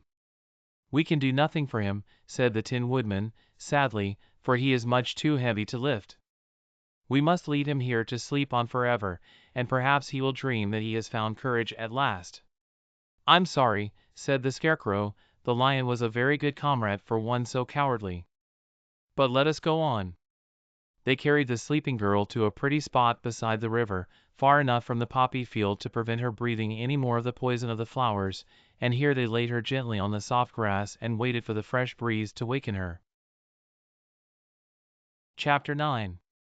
The Queen of the Field Mice. We cannot be far from the road of yellow brick, now, remarked the Scarecrow, as he stood beside the girl, for we have come nearly as far as the river carried us away. The Tin Woodman was about to reply when he heard a low growl, and turning his head, which worked beautifully on hinges, he saw a strange beast come bounding over the grass towards them. It was, indeed, a great, yellow wildcat, and the Woodman thought it must be chasing something, for its ears were lying close to its head and its mouth was wide open, showing 2 rows of ugly teeth, while its red eyes glowed like balls of fire. As it came nearer the Tin Woodman saw that running before the beast was a little gray field mouse, and although he had no heart he knew it was wrong for the wildcat to try to kill such a pretty, harmless creature. So the Woodman raised his axe, and as the wildcat ran by he gave it a quick blow that cut the beast's head clean off from its body, and it rolled over at his feet in 2 pieces. The field mouse, now that it was free from its enemy, stopped short, and coming slowly up to the Woodman it said, in a squeaky little voice, "Oh, thank you! Thank you ever so much for saving my life." "Don't speak of it, I beg of you," replied the Woodman. "I have no heart, you know, so I am careful to help all those who may need a friend, even if it happens to be only a mouse." "Only a mouse!" cried the little animal, indignantly, "why, I am the queen of all the field mice." "Oh, indeed," said the Woodman, making a bow. Therefore you have done a great deed, as well as a brave one, in saving my life," added the queen. At that moment several mice were seen running up as fast as their little legs could carry them, and when they saw their queen they exclaimed, "Oh, your majesty, we thought you would be killed. How did you manage to escape the great wildcat?" And they all bowed so low to the little queen that they almost stood upon their heads. "This funny tin man," she answered, "killed the wildcat and saved my life. So hereafter you must all serve him, and obey his slightest wish." "We will," cried all the mice, in a shrill chorus. And then they scampered in all directions, for Toto had awakened from his sleep, and seeing all these mice around him he gave one bark of delight and jumped right into the middle of the group. Toto had always loved to chase mice when he lived in Kansas, and he saw no harm in it. But the Tin Woodman caught the dog in his arms and held him tight, while he called to the mice, "Come back! Come back! Toto shall not hurt you." At this the queen of the mice stuck her head out from a clump of grass and asked, in a timid voice, "Are you sure he will not bite us?" "I will not let him," said the woodman, "so do not be afraid." One by one the mice came creeping back, and Toto did not bark again, although he tried to get out of the woodman's arms, and would have bitten him had he not known very well he was made of tin. Finally one of the biggest mice spoke. "Is there anything we can do," it asked, "to repay you for saving the life of our queen?"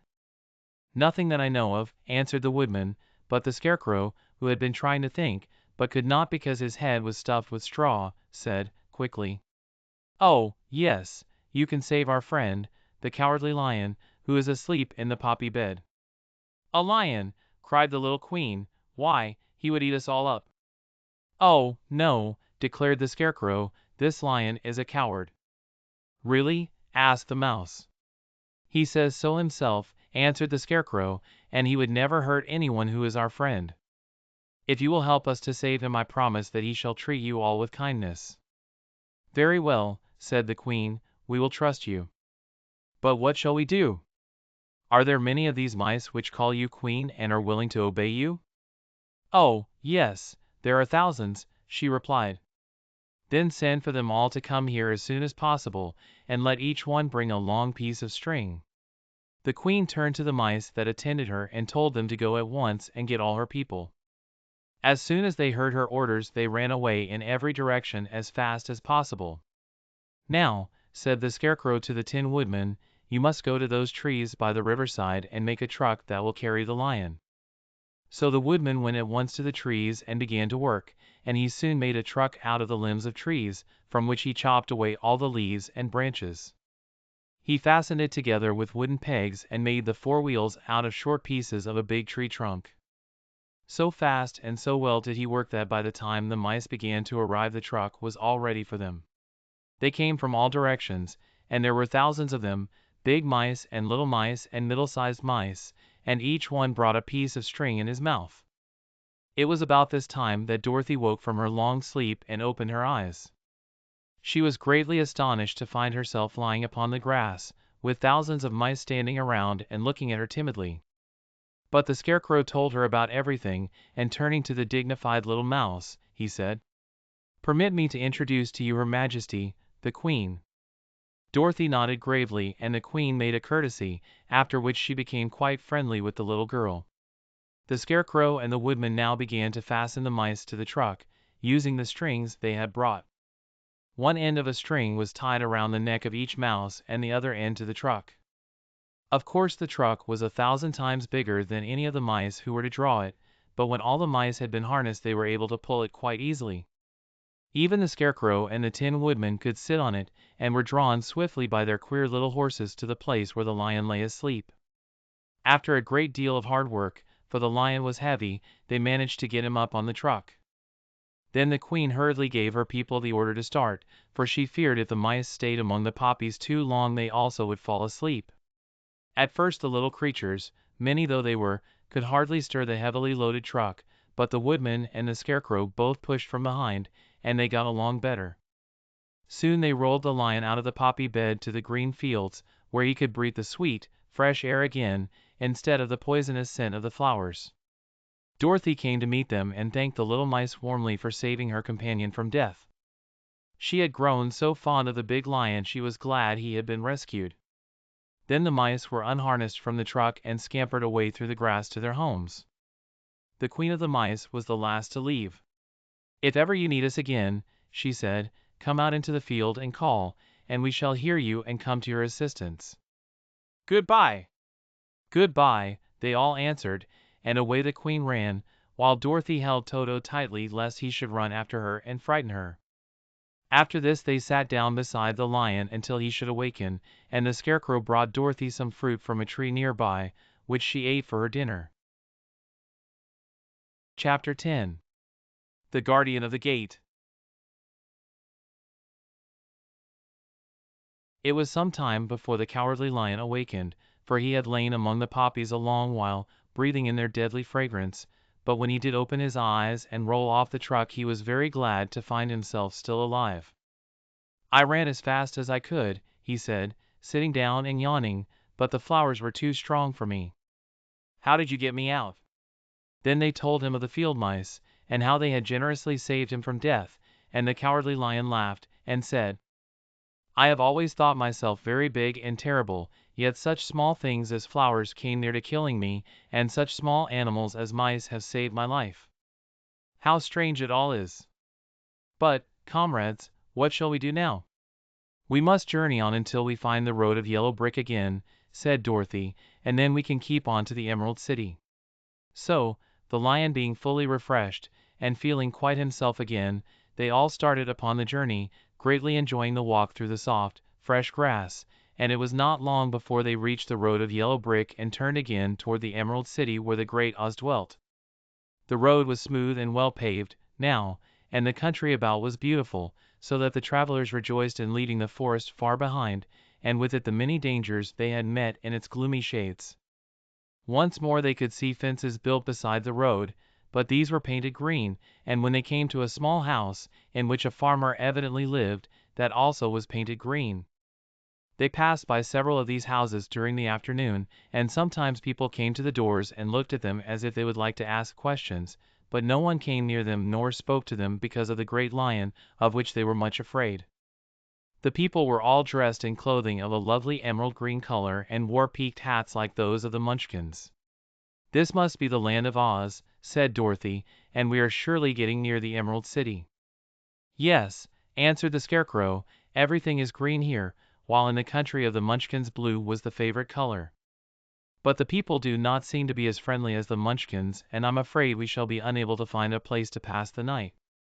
"I should like something to eat besides fruit," said the girl, "and I'm sure Toto is nearly starved. Let us stop at the next house and talk to the people." So, when they came to a good-sized farmhouse, Dorothy walked boldly up to the door and knocked. A woman opened it just far enough to look out, and said, "What do you want, child, and why is that great lion with you?" "We wish to pass the night with you, if you will allow us," answered Dorothy, "and the lion is my friend and comrade, and would not hurt you for the world."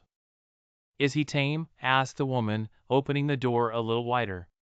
"Oh, yes," said the girl, "and he is a great coward, too, so that he will be more afraid of you than you are of him." "Well," said the woman, after thinking it over and taking another peep at the lion, "if that is the case you may come in, and I will give you some supper and a place to sleep." So they all entered the house, where there were, besides the woman, 2 children and a man. The man had hurt his leg, and was lying on the couch in a corner. They seemed greatly surprised to see so strange a company, and while the woman was busy laying the table the man asked, "Where are you all going?" "To the Emerald City," said Dorothy, "to see the great Oz."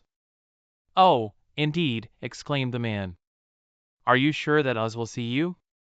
"Why not?" she replied. "Why, it is said that he never lets anyone come into his presence.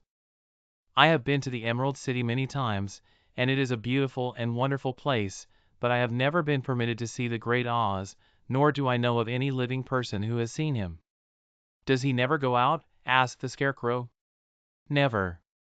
He sits day after day in the great throne room of his palace, and even those who wait upon him do not see him face to face." "What is he like?" asked the girl.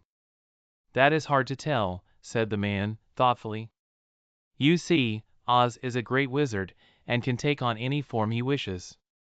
So that some say he looks like a bird, and some say he looks like an elephant, and some say he looks like a cat. To others he appears as a beautiful fairy, or a brownie, or in any other form that pleases him. But who the real Oz is, when he is in his own form, no living person can tell. That is very strange, said Dorothy, but we must try, in some way, to see him, or we shall have made our journey for nothing. Why do you wish to see the terrible Oz? Asked the man. I want him to give me some brains, said the Scarecrow, eagerly. Oh, Oz could do that easily enough, declared the man. He has more brains than he needs. And I want him to give me a heart, said the Tin Woodman. That will not trouble him, continued the man, for Oz has a large collection of hearts, of all sizes and shapes. And I want him to give me courage, said the Cowardly Lion. Oz keeps a great pot of courage in his throne room, said the man, which he has covered with a golden plate, to keep it from running over. He will be glad to give you some. And I want him to send me back to Kansas, said Dorothy. Where is Kansas? Asked the man, in surprise. I don't know, replied Dorothy, sorrowfully, but it is my home, and I'm sure it's somewhere. Very likely. Well, Oz can do anything, so I suppose he will find Kansas for you. But first you must get to see him, and that will be a hard task, for the Great Wizard does not like to see anyone, and he usually has his own way. But what do you want? He continued, speaking to Toto. Toto only wagged his tail, for, strange to say, he could not speak. The woman now called to them that supper was ready, so they gathered around the table and Dorothy ate some delicious porridge and a dish of scrambled eggs and a plate of nice white bread, and enjoyed her meal. The lion ate some of the porridge, but did not care for it, saying it was made from oats and oats were food for horses, not for lions. The Scarecrow and the Tin Woodman ate nothing at all. Toto ate a little of everything, and was glad to get a good supper again. The woman now gave Dorothy a bed to sleep in, and Toto lay down beside her, while the lion guarded the door of her room so she might not be disturbed. The Scarecrow and the Tin Woodman stood up in a corner and kept quiet all night, although of course they could not sleep. The next morning, as soon as the sun was up, they started on their way, and soon saw a beautiful green glow in the sky just before them. That must be the Emerald City, said Dorothy. As they walked on, the green glow became brighter and brighter, and it seemed that at last they were nearing the end of their travels. Yet it was afternoon before they came to the great wall that surrounded the city. It was high, and thick, and of a bright green color. In front of them, and at the end of the road of yellow brick, was a big gate, all studded with emeralds that glittered so in the sun that even the painted eyes of the Scarecrow were dazzled by their brilliancy. There was a bell beside the gate, and Dorothy pushed the button and heard a silvery tinkle sound within. Then the big gate swung slowly open, and they all passed through and found themselves in a high arched room, the walls of which glistened with countless emeralds. Before them stood a little man about the same size as the Munchkins. He was clothed all in green, from his head to his feet, and even his skin was of a greenish tint. At his side was a large green box. When he saw Dorothy and her companions, the man asked, "What do you wish in the Emerald City?" "We came here to see the Great Oz," said Dorothy. The man was so surprised at this answer that he sat down to think it over. "It has been many years since anyone asked me to see Oz," he said, shaking his head in perplexity. "He is powerful and terrible, and if you come on an idle or foolish errand to bother the wise reflections of the Great Wizard, he might be angry and destroy you all in an instant." "But it is not a foolish errand, nor an idle one," replied the Scarecrow, "it is important. And we have been told that Oz is a good wizard." "So he is," said the Green Man, "and he rules the Emerald City wisely and well. But to those who are not honest, or who approach him from curiosity, he is most terrible, and few have ever dared ask to see his face. I am the guardian of the gates, and since you demand to see the Great Oz, I must take you to his palace. But first you must put on the spectacles." "Why?" asked Dorothy. "Because if you did not wear spectacles, the brightness and glory of the Emerald City would blind you. Even those who live in the city must wear spectacles night and day. They are all locked on, for Oz so ordered it when the city was first built, and I have the only key that will unlock them." He opened the big box, and Dorothy saw that it was filled with spectacles of every size and shape. All of them had green glasses in them. The guardian of the gates found a pair that would just fit Dorothy and put them over her eyes. There were 2 golden bands fastened to them that passed around the back of her head, where they were locked together by a little key that was at the end of a chain the guardian of the gates wore around his neck. When they were on, Dorothy could not take them off had she wished, but of course she did not want to be blinded by the glare of the Emerald City, so she said nothing. Then the Green Man fitted spectacles for the Scarecrow and the Tin Woodman and the Lion, and even on little Toto, and all were locked fast with the key. Then the guardian of the gates put on his own glasses and told them he was ready to show them to the palace. Taking a big golden key from a peg on the wall, he opened another gate, and they all followed him through the portal into the streets of the Emerald City. Chapter 11. The Wonderful Emerald City of Oz. Even with eyes protected by the green spectacles, Dorothy and her friends were at first dazzled by the brilliancy of the wonderful city. The streets were lined with beautiful houses, all built of green marble and studded everywhere with sparkling emeralds. They walked over a pavement of the same green marble, and where the blocks were joined together were rows of emeralds, set closely, and glittering in the brightness of the sun. The window panes were of green glass, even the sky above the city had a green tint, and the rays of the sun were green. There were many people, men, women, and children, walking about, and these were all dressed in green clothes and had greenish skins. They looked at Dorothy and her strangely assorted company with wondering eyes, and the children all ran away and hid behind their mothers when they saw the lion, but no one spoke to them. Many shops stood in the street, and Dorothy saw that everything in them was green. Green candy and green popcorn were offered for sale, as well as green shoes, green hats, and green clothes of all sorts. At one place a man was selling green lemonade, and when the children bought it, Dorothy could see that they paid for it with green pennies. There seemed to be no horses nor animals of any kind. The men carried things around in little green carts, which they pushed before them. Everyone seemed happy and contented and prosperous. The guardian of the gates led them through the streets until they came to a big building, exactly in the middle of the city, which was the Palace of Oz, the Great Wizard. There was a soldier before the door, dressed in a green uniform and wearing a long green beard. "Here are strangers," said the guardian of the gates to him, "and they demand to see the Great Oz." "Step inside," answered the soldier, "and I will carry your message to him." So they passed through the palace gates and were led into a big room with a green carpet and lovely green furniture set with emeralds.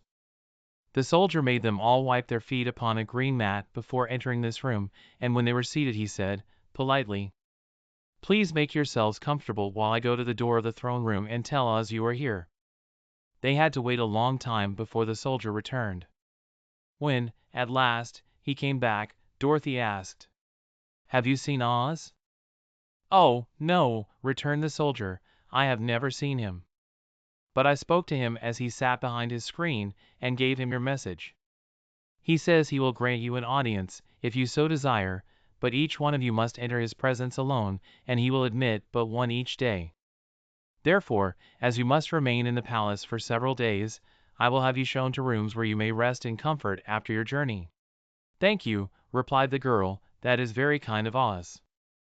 The soldier now blew upon a green whistle, and at once a young girl, dressed in a pretty green silk gown, entered the room. She had lovely green hair and green eyes, and she bowed low before Dorothy as she said, "Follow me and I will show you your room."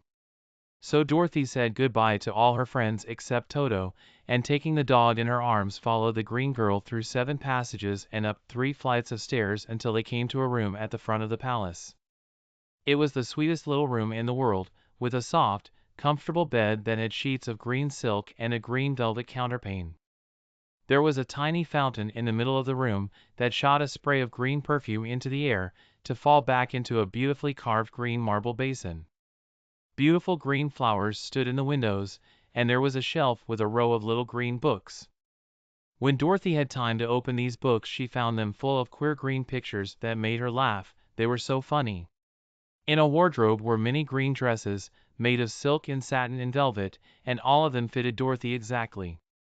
"Make yourself perfectly at home," said the green girl, "and if you wish for anything ring the bell. Oz will send for you tomorrow morning." She left Dorothy alone and went back to the others. These she also led to rooms, and each one of them found himself lodged in a very pleasant part of the palace. Of course this politeness was wasted on the Scarecrow, for when he found himself alone in his room he stood stupidly in one spot, just within the doorway, to wait till morning.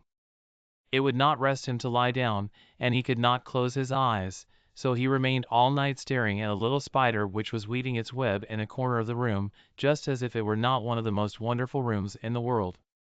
The Tin Woodman lay down on his bed from force of habit, for he remembered when he was made of flesh, but not being able to sleep he passed the night moving his joints up and down to make sure they kept in good working order. The Lion would have preferred a bed of dried leaves in the forest, and did not like being shut up in a room, but he had too much sense to let this worry him, so he sprang upon the bed and rolled himself up like a cat and purred himself asleep in a minute. The next morning, after breakfast, the Green Maiden came to fetch Dorothy, and she dressed her in one of the prettiest gowns made of green brocaded satin. Dorothy put on a green silk apron and tied a green ribbon around Toto's neck, and they started for the throne room of the Great Oz. First they came to a great hall in which were many ladies and gentlemen of the court, all dressed in rich costumes. These people had nothing to do but talk to each other, but they always came to wait outside the throne room every morning, although they were never permitted to see Oz. As Dorothy entered they looked at her curiously, and one of them whispered, "Are you really going to look upon the face of Oz the Terrible?" "Of course," answered the girl, "if he will see me." "Oh, he will see you," said the soldier who had taken her message to the wizard, "although he does not like to have people ask to see him. Indeed, at first he was angry, and said I should send you back where you came from. Then he asked me what you looked like, and when I mentioned your silver shoes he was very much interested. At last I told him about the mark upon your forehead, and he decided he would admit you to his presence." Just then a bell rang, and the green girl said to Dorothy, "That is the signal. You must go into the throne room alone." She opened a little door and Dorothy walked boldly through and found herself in a wonderful place. It was a big, round room with a high arched roof, and the walls and ceiling and floor were covered with large emeralds set closely together. In the center of the roof was a great light, as bright as the sun, which made the emeralds sparkle in a wonderful manner. But what interested Dorothy most was the big throne of green marble that stood in the middle of the room. It was shaped like a chair and sparkled with gems, as did everything else. In the center of the chair was an enormous head, without body to support it or any arms or legs whatever. There was no hair upon this head, but it had eyes and nose and mouth, and was bigger than the head of the biggest giant. As Dorothy gazed upon this in wonder and fear the eyes turned slowly and looked at her sharply and steadily. Then the mouth moved, and Dorothy heard a voice say, "I am Oz, the Great and Terrible. Who are you, and why do you seek me?" It was not such an awful voice as she had expected to come from the big head, so she took courage and answered, "I am Dorothy, the Small and Meek. I have come to you for help." The eyes looked at her thoughtfully for a full minute. Then said the voice, "Where did you get the silver shoes?" "I got them from the Wicked Witch of the East, when my house fell on her and killed her," she replied. "Where did you get the mark upon your forehead?" continued the voice. "That is where the Good Witch of the North kissed me when she bade me good-bye and sent me to you," said the girl. Again the eyes looked at her sharply, and they saw she was telling the truth. Then Oz asked, "What do you wish me to do?" "Send me back to Kansas, where my Aunt Em and Uncle Henry are," she answered, earnestly. "I don't like your country, although it is so beautiful. And I am sure Aunt Em will be dreadfully worried over my being away so long." The eyes winked 3 times, and then they turned up to the ceiling and down to the floor and rolled around so queerly that they seemed to see every part of the room.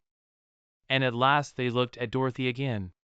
"Why should I do this for you?" asked Oz. "Because you are strong and I am weak, because you are a great wizard and I am only a helpless little girl," she answered. "But you were strong enough to kill the Wicked Witch of the East," said Oz. "That just happened," returned Dorothy, simply. "I could not help it." "Well," said the head, I will give you my answer. You have no right to expect me to send you back to Kansas unless you do something for me in return. In this country, everyone must pay for everything he gets. If you wish me to use my magic power to send you home again, you must do something for me first. Help me and I will help you. What must I do? Asked the girl. Kill the Wicked Witch of the West, answered Oz. But I cannot, exclaimed Dorothy, greatly surprised. You killed the Witch of the East and you wear the silver shoes, which bear a powerful charm. There is now but one Wicked Witch left in all this land, and when you can tell me she is dead I will send you back to Kansas, but not before. The little girl began to weep, she was so much disappointed, and the eyes winked again and looked upon her anxiously, as if the great Oz felt that she could help him if she would. I never killed anything, willingly, she sobbed, and even if I wanted to, how could I kill the Wicked Witch? If you, who are great and terrible, cannot kill her yourself, how do you expect me to do it? I do not know, said the head, but that is my answer, and until the Wicked Witch dies you will not see your uncle and aunt again. Remember that the witch is wicked, tremendously wicked, and ought to be killed. Now go, and do not ask to see me again until you have done your task. Sorrowfully Dorothy left the throne room and went back where the lion and the Scarecrow and the Tin Woodman were waiting to hear what Oz had said to her. There is no hope for me, she said, sadly, for Oz will not send me home until I have killed the Wicked Witch of the West, and that I can never do. Her friends were sorry, but could do nothing to help her, so she went to her own room and lay down on the bed and cried herself to sleep. The next morning the soldier with the green whiskers came to the Scarecrow and said, Come with me, for Oz has sent for you. So the Scarecrow followed him and was admitted into the great throne room, where he saw, sitting in the emerald throne, a most lovely lady. She was dressed in green silk gauze and wore upon her flowing green locks a crown of jewels. Growing from her shoulders were wings, gorgeous in color and so light that they fluttered if the slightest breath of air reached them. When the Scarecrow had bowed, as prettily as his straw stuffing would let him, before this beautiful creature, she looked upon him sweetly, and said, I am Oz, the great and terrible. Who are you, and why do you seek me? Now the Scarecrow, who had expected to see the great head Dorothy had told him of, was much astonished, but he answered her bravely. I am only a Scarecrow, stuffed with straw.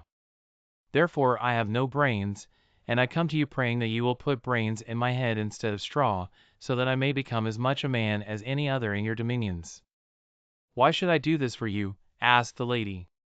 Because you are wise and powerful, and no one else can help me, answered the Scarecrow. I never grant favors without some return, said Oz, but this much I will promise. If you will kill for me the Wicked Witch of the West, I will bestow upon you a great many brains, and such good brains that you will be the wisest man in all the land of Oz. I thought you asked Dorothy to kill the witch, said the Scarecrow, in surprise. So I did. I don't care who kills her. But until she is dead I will not grant your wish. Now go, and do not seek me again until you have earned the brains you so greatly desire. The Scarecrow went sorrowfully back to his friends and told them what Oz had said, and Dorothy was surprised to find that the great wizard was not a head, as she had seen him, but a lovely lady. All the same, said the Scarecrow, she needs a heart as much as the Tin Woodman. On the next morning the soldier with the green whiskers came to the Tin Woodman and said, Oz has sent for you. Follow me. So the Tin Woodman followed him and came to the great throne room. He did not know whether he would find Oz a lovely lady or a head, but he hoped it would be the lovely lady. For, he said to himself, if it is the head, I am sure I shall not be given a heart, since a head has no heart of its own and therefore cannot feel for me. But if it is the lovely lady, I shall beg hard for a heart, for all ladies are themselves said to be kindly hearted. But when the Woodman entered the great throne room he saw neither the head nor the lady, for Oz had taken the shape of a most terrible beast. It was nearly as big as an elephant, and the green throne seemed hardly strong enough to hold its weight. The beast had a head like that of a rhinoceros, only there were 5 eyes in its face. There were 5 long arms growing out of its body, and it also had 5 long, slim legs. Thick, woolly hair covered every part of it, and a more dreadful-looking monster could not be imagined. It was fortunate the Tin Woodman had no heart at that moment, for it would have beat loud and fast from terror. But being only tin, the Woodman was not at all afraid, although he was much disappointed. "I am Oz, the great and terrible," spake the Beast, in a voice that was one great roar. "Who are you, and why do you seek me? I am a Woodman, and made of tin. Therefore I have no heart, and cannot love. I pray you to give me a heart that I may be as other men are." "Why should I do this?" demanded the Beast. "Because I ask it, and you alone can grant my request," answered the Woodman. Oz gave a low growl at this, but said, gruffly, "If you indeed desire a heart, you must earn it." "How?" asked the Woodman. "Help Dorothy to kill the Wicked Witch of the West," replied the Beast. "When the witch is dead, come to me, and I will then give you the biggest and kindest and most loving heart in all the land of Oz." So the Tin Woodman was forced to return sorrowfully to his friends and tell them of the terrible beast he had seen. They all wondered greatly at the many forms the great wizard could take upon himself, and the Lion said, "If he is a beast when I go to see him, I shall roar my loudest, and so frighten him that he will grant all I ask. And if he is the lovely lady, I shall pretend to spring upon her, and so compel her to do my bidding. And if he is the great head, he will be at my mercy, for I will roll this head all about the room until he promises to give us what we desire. So be of good cheer, my friends, for all will yet be well." The next morning the soldier with the green whiskers led the Lion to the great throne room and bade him enter the presence of Oz. The Lion at once passed through the door, and glancing around saw, to his surprise, that before the throne was a ball of fire, so fierce and glowing he could scarcely bear to gaze upon it. His first thought was that Oz had by accident caught on fire and was burning up, but, when he tried to go nearer, the heat was so intense that it singed his whiskers, and he crept back tremblingly to a spot nearer the door. Then a low, quiet voice came from the ball of fire, and these were the words it spoke: "I am Oz, the great and terrible. Who are you, and why do you seek me?" And the Lion answered, "I am a cowardly lion, afraid of everything. I come to you to beg that you give me courage, so that in reality I may become the king of beasts, as men call me." "Why should I give you courage?" demanded Oz. "Because of all wizards you are the greatest, and alone have power to grant my request," answered the Lion. The ball of fire burned fiercely for a time, and the voice said, "Bring me proof that the Wicked Witch is dead, and that moment I will give you courage. But so long as the witch lives you must remain a coward."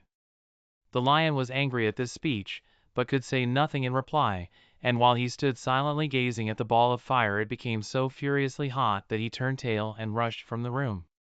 He was glad to find his friends waiting for him, and told them of his terrible interview with the wizard. "What shall we do now?" asked Dorothy, sadly. "There is only one thing we can do," returned the Lion, "and that is to go to the land of the Winkies, seek out the Wicked Witch, and destroy her." "But suppose we cannot?" said the girl. "Then I shall never have courage," declared the Lion. "And I shall never have brains," added the Scarecrow. "And I shall never have a heart," spoke the Tin Woodman. "And I shall never see Aunt Em and Uncle Henry," said Dorothy, beginning to cry. "Be careful," cried the green girl, "the tears will fall on your green silk gown, and spot it." So Dorothy dried her eyes and said, "I suppose we must try it, but I am sure I do not want to kill anybody, even to see Aunt Em again." "I will go with you, but I'm too much of a coward to kill the witch," said the Lion. "I will go too," declared the Scarecrow, "but I shall not be of much help to you, I am such a fool." "I haven't the heart to harm even a witch," remarked the Tin Woodman, "but if you go I certainly shall go with you." Therefore it was decided to start upon their journey the next morning, and the Woodman sharpened his axe on a green grindstone and had all his joints properly oiled. The Scarecrow stuffed himself with fresh straw, and Dorothy put new paint on his eyes that he might see better. The green girl, who was very kind to them, filled Dorothy's basket with good things to eat, and fastened a little bell around Toto's neck with a green ribbon. They went to bed quite early and slept soundly until daylight, when they were awakened by the crowing of a green cock that lived in the backyard of the palace, and the cackling of a hen that had laid a green egg. Chapter 12. The Search for the Wicked Witch. The soldier with the green whiskers led them through the streets of the Emerald City until they reached the room where the guardian of the gates lived. This officer unlocked their spectacles to put them back in his great box, and then he politely opened the gate for our friends. "Which road leads to the Wicked Witch of the West?" asked Dorothy. "There is no road," answered the guardian of the gates. "No one ever wishes to go that way." "How, then, are we to find her?" inquired the girl. "That will be easy," replied the man, "for when she knows you are in the country of the Winkies she will find you, and make you all her slaves." "Perhaps not," said the Scarecrow, "for we mean to destroy her." "Oh, that is different," said the guardian of the gates. "No one has ever destroyed her before, so I naturally thought she would make slaves of you, as she has of all the rest. But take care, for she is wicked and fierce, and may not allow you to destroy her. Keep to the west, where the sun sets, and you cannot fail to find her." They thanked him and bade him good-bye, and turned toward the west, walking over fields of soft grass dotted here and there with daisies and buttercups. Dorothy still wore the pretty silk dress she had put on in the palace, but now, to her surprise, she found it was no longer green, but pure white. The ribbon around Toto's neck had also lost its green color and was as white as Dorothy's dress. The Emerald City was soon left far behind. As they advanced the ground became rougher and hillier, for there were no farms nor houses in this country of the West, and the ground was untilled.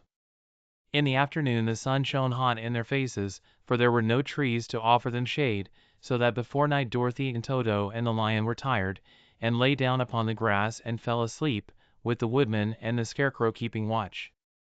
Now the Wicked Witch of the West had but one eye, yet that was as powerful as a telescope, and could see everywhere. So, as she sat in the door of her castle, she happened to look around and saw Dorothy lying asleep, with her friends all about her. They were a long distance off, but the Wicked Witch was angry to find them in her country, so she blew upon a silver whistle that hung around her neck. At once there came running to her from all directions a pack of great wolves. They had long legs and fierce eyes and sharp teeth. "Go to those people," said the witch, "and tear them to pieces." "Are you not going to make them your slaves?" asked the leader of the wolves. "No," she answered, "one is of tin, and one of straw, one is a girl and another a lion. None of them is fit to work, so you may tear them into small pieces." "Very well," said the wolf, and he dashed away at full speed, followed by the others. It was lucky the Scarecrow and the woodman were wide awake and heard the wolves coming. "This is my fight," said the woodman, "so get behind me and I will meet them as they come." He seized his axe, which he had made very sharp, and as the leader of the wolves came on the Tin Woodman swung his arm and chopped the wolf's head from its body, so that it immediately died. As soon as he could raise his axe another wolf came up, and he also fell under the sharp edge of the Tin Woodman's weapon. There were 40 wolves, and 40 times a wolf was killed, so that at last they all lay dead in a heap before the woodman.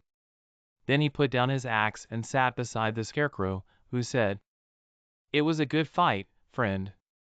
They waited until Dorothy awoke the next morning. The little girl was quite frightened when she saw the great pile of shaggy wolves, but the Tin Woodman told her all. She thanked him for saving them and sat down to breakfast, after which they started again upon their journey. Now this same morning the Wicked Witch came to the door of her castle and looked out with her one eye that could see afar off. She saw all her wolves lying dead, and the strangers still traveling through her country. This made her angrier than before, and she blew her silver whistle twice. Straightway a great flock of wild crows came flying toward her, enough to darken the sky. And the Wicked Witch said to the King Crow, "Fly at once to the strangers, peck out their eyes, and tear them to pieces." The wild crows flew in one great flock toward Dorothy and her companions. When the little girl saw them coming she was afraid. But the Scarecrow said, "This is my battle, so lie down beside me and you will not be harmed." So they all lay upon the ground except the Scarecrow, and he stood up and stretched out his arms. And when the crows saw him they were frightened, as these birds always are by scarecrows, and did not dare to come any nearer. But the King Crow said, "It is only a stuffed man. I will peck his eyes out." The King Crow flew at the Scarecrow, who caught it by the head and twisted its neck until it died. And then another crow flew at him, and the Scarecrow twisted its neck also. There were 40 crows, and 40 times the Scarecrow twisted a neck, until at last all were lying dead beside him. Then he called to his companions to rise, and again they went upon their journey. When the Wicked Witch looked out again and saw all her crows lying in a heap, she got into a terrible rage, and blew 3 times upon her silver whistle. Forthwith there was heard a great buzzing in the air, and a swarm of black bees came flying towards her. "Go to the strangers and sting them to death," commanded the witch, and the bees turned and flew rapidly until they came to where Dorothy and her friends were walking.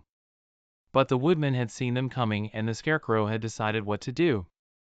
"Take out my straw and scatter it over the little girl and the dog and the lion," he said to the woodman, "and the bees cannot sting them." This the woodman did, and as Dorothy lay close beside the lion and held Toto in her arms, the straw covered them entirely. The bees came and found no one but the woodman to sting, so they flew at him and broke off all their stings against the tin, without hurting the woodman at all. And as bees cannot live when their stings are broken, that was the end of the black bees, and they lay scattered thick about the woodman, like little heaps of fine coal. Then Dorothy and the lion got up, and the girl helped the Tin Woodman put the straw back into the Scarecrow again, until he was as good as ever. So they started upon their journey once more. The Wicked Witch was so angry when she saw her black bees in little heaps like fine coal that she stamped her foot and tore her hair and gnashed her teeth. And then she called a dozen of her slaves, who were the Winkies, and gave them sharp spears, telling them to go to the strangers and destroy them. The Winkies were not a brave people, but they had to do as they were told, so they marched away until they came near to Dorothy. Then the lion gave a great roar and sprang toward them, and the poor Winkies were so frightened that they ran back as fast as they could. When they returned to the castle, the Wicked Witch beat them well with a strap, and sent them back to their work, after which she sat down to think what she should do next. She could not understand how all her plans to destroy these strangers had failed, but she was a powerful witch, as well as a wicked one, and she soon made up her mind how to act. There was, in her cupboard, a golden cap, with a circle of diamonds and rubies running round it. This golden cap had a charm. Whoever owned it could call 3 times upon the winged monkeys, who would obey any order they were given. But no person could command these strange creatures more than 3 times. Twice already the Wicked Witch had used the charm of the cap. Once was when she had made the Winkies her slaves, and set herself to rule over their country. The winged monkeys had helped her do this. The second time was when she had fought against the great Oz himself, and driven him out of the land of the West. The winged monkeys had also helped her in doing this. Only once more could she use this golden cap, for which reason she did not like to do so until all her other powers were exhausted. But now that her fierce wolves and her wild crows and her stinging bees were gone, and her slaves had been scared away by the cowardly lion, she saw there was only one way left to destroy Dorothy and her friends. So the Wicked Witch took the golden cap from her cupboard and placed it upon her head. Then she stood upon her left foot and said, slowly, "Epp, pep-pee, cacu." Next she stood upon her right foot and said, "Hillo, holo, hello." After this she stood upon both feet and cried in a loud voice, "Zzy, zzy, zik." Now the charm began to work. The sky was darkened, and a low rumbling sound was heard in the air. There was a rushing of many wings, a great chattering and laughing, and the sun came out of the dark sky to show the Wicked Witch surrounded by a crowd of monkeys, each with a pair of immense and powerful wings on his shoulders. One, much bigger than the others, seemed to be their leader. He flew close to the witch and said, "You have called us for the 3rd and last time. What do you command?" "Go to the strangers who are within my land and destroy them all except the lion," said the Wicked Witch. "Bring that beast to me, for I have a mind to harness him like a horse, and make him work." "Your commands shall be obeyed," said the leader, and then, with a great deal of chattering and noise, the winged monkeys flew away to the place where Dorothy and her friends were walking. Some of the monkeys seized the Tin Woodman and carried him through the air until they were over a country thickly covered with sharp rocks. Here they dropped the poor woodman, who fell a great distance to the rocks, where he lay so battered and dented that he could neither move nor groan. Others of the monkeys caught the Scarecrow, and with their long fingers pulled all of the straw out of his clothes and head. They made his hat and boots and clothes into a small bundle and threw it into the top branches of a tall tree. The remaining monkeys threw pieces of stout rope around the lion and wound many coils about his body and head and legs, until he was unable to bite or scratch or struggle in any way. Then they lifted him up and flew away with him to the witch's castle, where he was placed in a small yard with a high iron fence around it, so that he could not escape. But Dorothy they did not harm at all. She stood, with Toto in her arms, watching the sad fate of her comrades and thinking it would soon be her turn. The leader of the winged monkeys flew up to her, his long, hairy arms stretched out and his ugly face grinning terribly, but he saw the mark of the good witch's kiss upon her forehead and stopped short, motioning the others not to touch her. "We dare not harm this little girl," he said to them, "for she is protected by the power of good, and that is greater than the power of evil. All we can do is to carry her to the castle of the wicked witch and leave her there." So, carefully and gently, they lifted Dorothy in their arms and carried her swiftly through the air until they came to the castle, where they set her down upon the front door step. Then the leader said to the witch, "We have obeyed you as far as we were able. The Tin Woodman and the Scarecrow are destroyed, and the lion is tied up in your yard. The little girl we dare not harm, nor the dog she carries in her arms. Your power over our band is now ended, and you will never see us again." Then all the winged monkeys, with much laughing and chattering and noise, flew into the air and were soon out of sight. The wicked witch was both surprised and worried when she saw the mark on Dorothy's forehead, for she knew well that neither the winged monkeys nor she, herself, dare hurt the girl in any way. She looked down at Dorothy's feet, and seeing the silver shoes, began to tremble with fear, for she knew what a powerful charm belonged to them. At first the witch was tempted to run away from Dorothy, but she happened to look into the child's eyes and saw how simple the soul behind them was, and that the little girl did not know of the wonderful power the silver shoes gave her. So the wicked witch laughed to herself, and thought, "I can still make her my slave, for she does not know how to use her power." Then she said to Dorothy, harshly and severely, "Come with me, and see that you mind everything I tell you, for if you do not I will make an end of you, as I did of the Tin Woodman and the Scarecrow." Dorothy followed her through many of the beautiful rooms in her castle until they came to the kitchen, where the witch bade her clean the pots and kettles and sweep the floor and keep the fire fed with wood. Dorothy went to work meekly, with her mind made up to work as hard as she could, for she was glad the wicked witch had decided not to kill her. With Dorothy hard at work the witch thought she would go into the courtyard and harness the cowardly lion like a horse. It would amuse her, she was sure, to make him draw her chariot whenever she wished to go to drive. But as she opened the gate the lion gave a loud roar and bounded at her so fiercely that the witch was afraid, and ran out and shut the gate again. "If I cannot harness you," said the witch to the lion, speaking through the bars of the gate, "I can starve you. You shall have nothing to eat until you do as I wish." So after that she took no food to the imprisoned lion, but every day she came to the gate at noon and asked, "Are you ready to be harnessed like a horse?" And the lion would answer, "No. If you come in this yard I will bite you." The reason the lion did not have to do as the witch wished was that every night, while the woman was asleep Dorothy carried him food from the cupboard. After he had eaten he would lie down on his bed of straw, and Dorothy would lie beside him and put her head on his soft, shaggy mane, while they talked of their troubles and tried to plan some way to escape. But they could find no way to get out of the castle, for it was constantly guarded by the yellow Winkies, who were the slaves of the wicked witch and too afraid of her not to do as she told them. The girl had to work hard during the day, and often the witch threatened to beat her with the same old umbrella she always carried in her hand.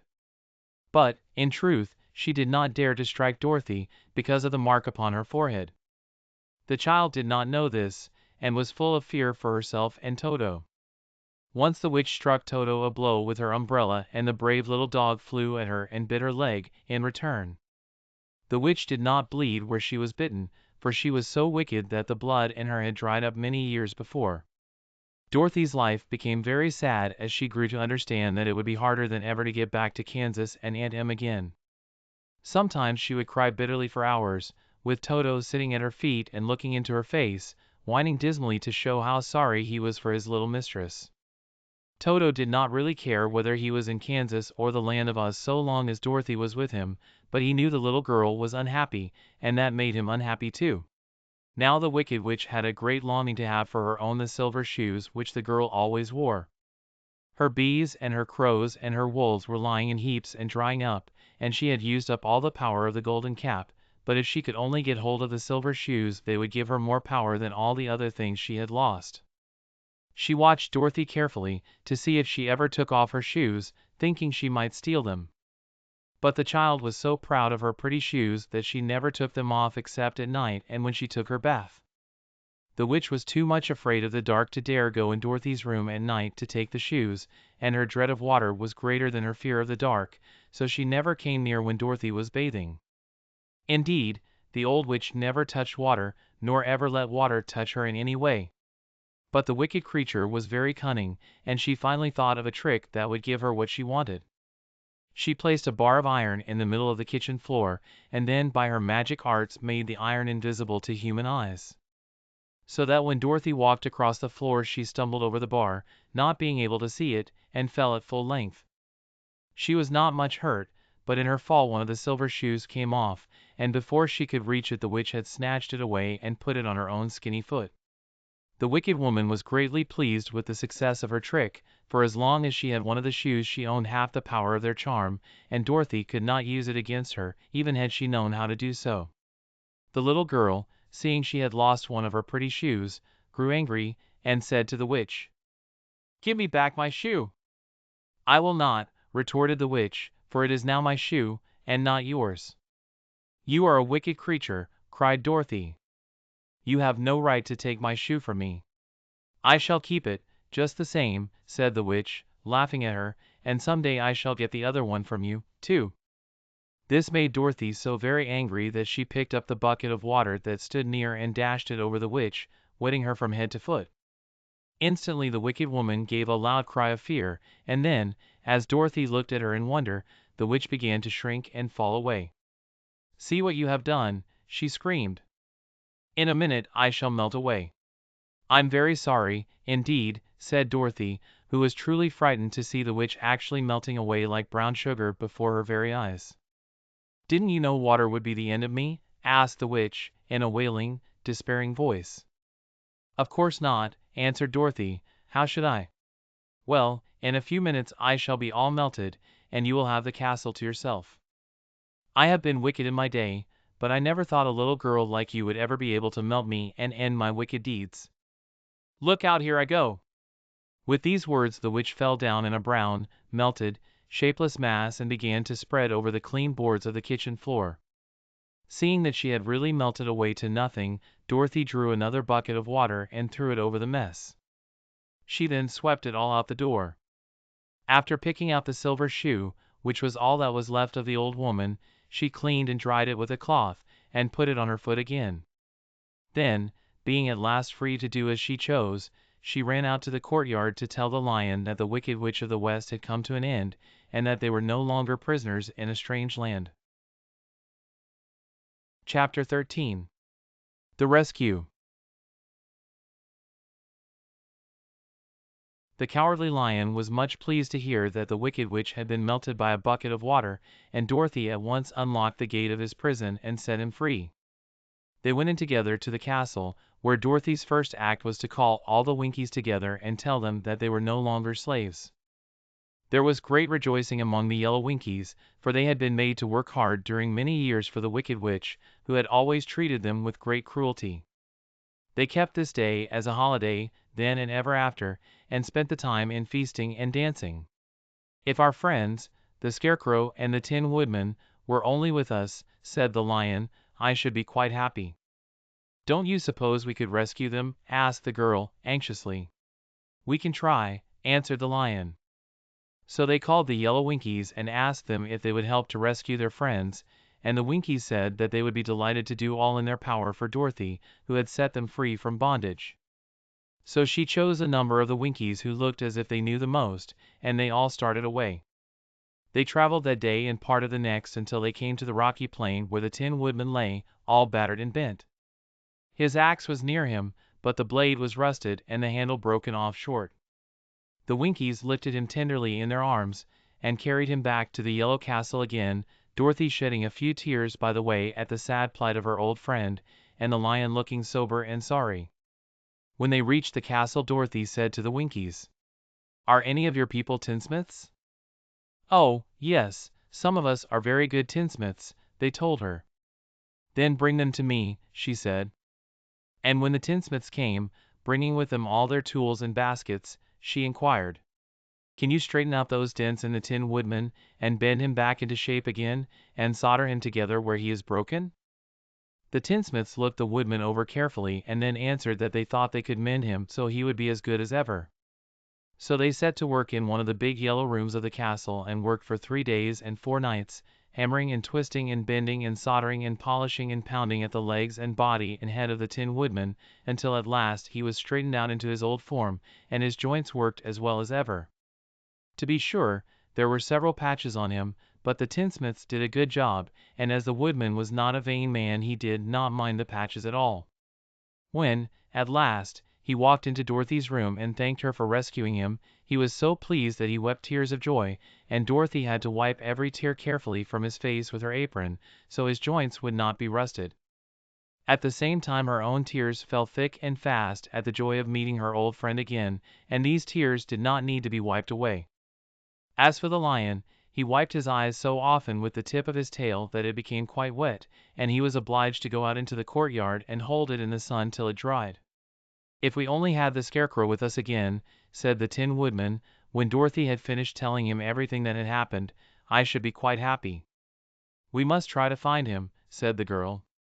So she called the Winkies to help her, and they walked all that day and part of the next until they came to the tall tree in the branches of which the winged monkeys had tossed the Scarecrow's clothes. It was a very tall tree, and the trunk was so smooth that no one could climb it, but the Woodman said at once, "I'll chop it down, and then we can get the Scarecrow's clothes." Now while the tinsmiths had been at work mending, the Woodman himself, another of the Winkies, who was a goldsmith, had made an axe handle of solid gold and fitted it to the Woodman's axe, instead of the old broken handle. Others polished the blade until all the rust was removed and it glistened like burnished silver. As soon as he had spoken, the Tin Woodman began to chop, and in a short time the tree fell over with a crash, when the Scarecrow's clothes fell out of the branches and rolled off on the ground. Dorothy picked them up and had the Winkies carry them back to the castle, where they were stuffed with nice, clean straw, and, behold, here was the Scarecrow, as good as ever, thanking them over and over again for saving him. Now they were reunited. Dorothy and her friends spent a few happy days at the Yellow Castle, where they found everything they needed to make them comfortable. But one day the girl thought of Aunt Em, and said, "We must go back to Oz, and claim his promise." "Yes," said the Woodman, "at last I shall get my heart." "And I shall get my brains," added the Scarecrow, joyfully. "And I shall get my courage," said the Lion, thoughtfully. "And I shall get back to Kansas," cried Dorothy, clapping her hands. "Oh, let us start for the Emerald City tomorrow." This they decided to do.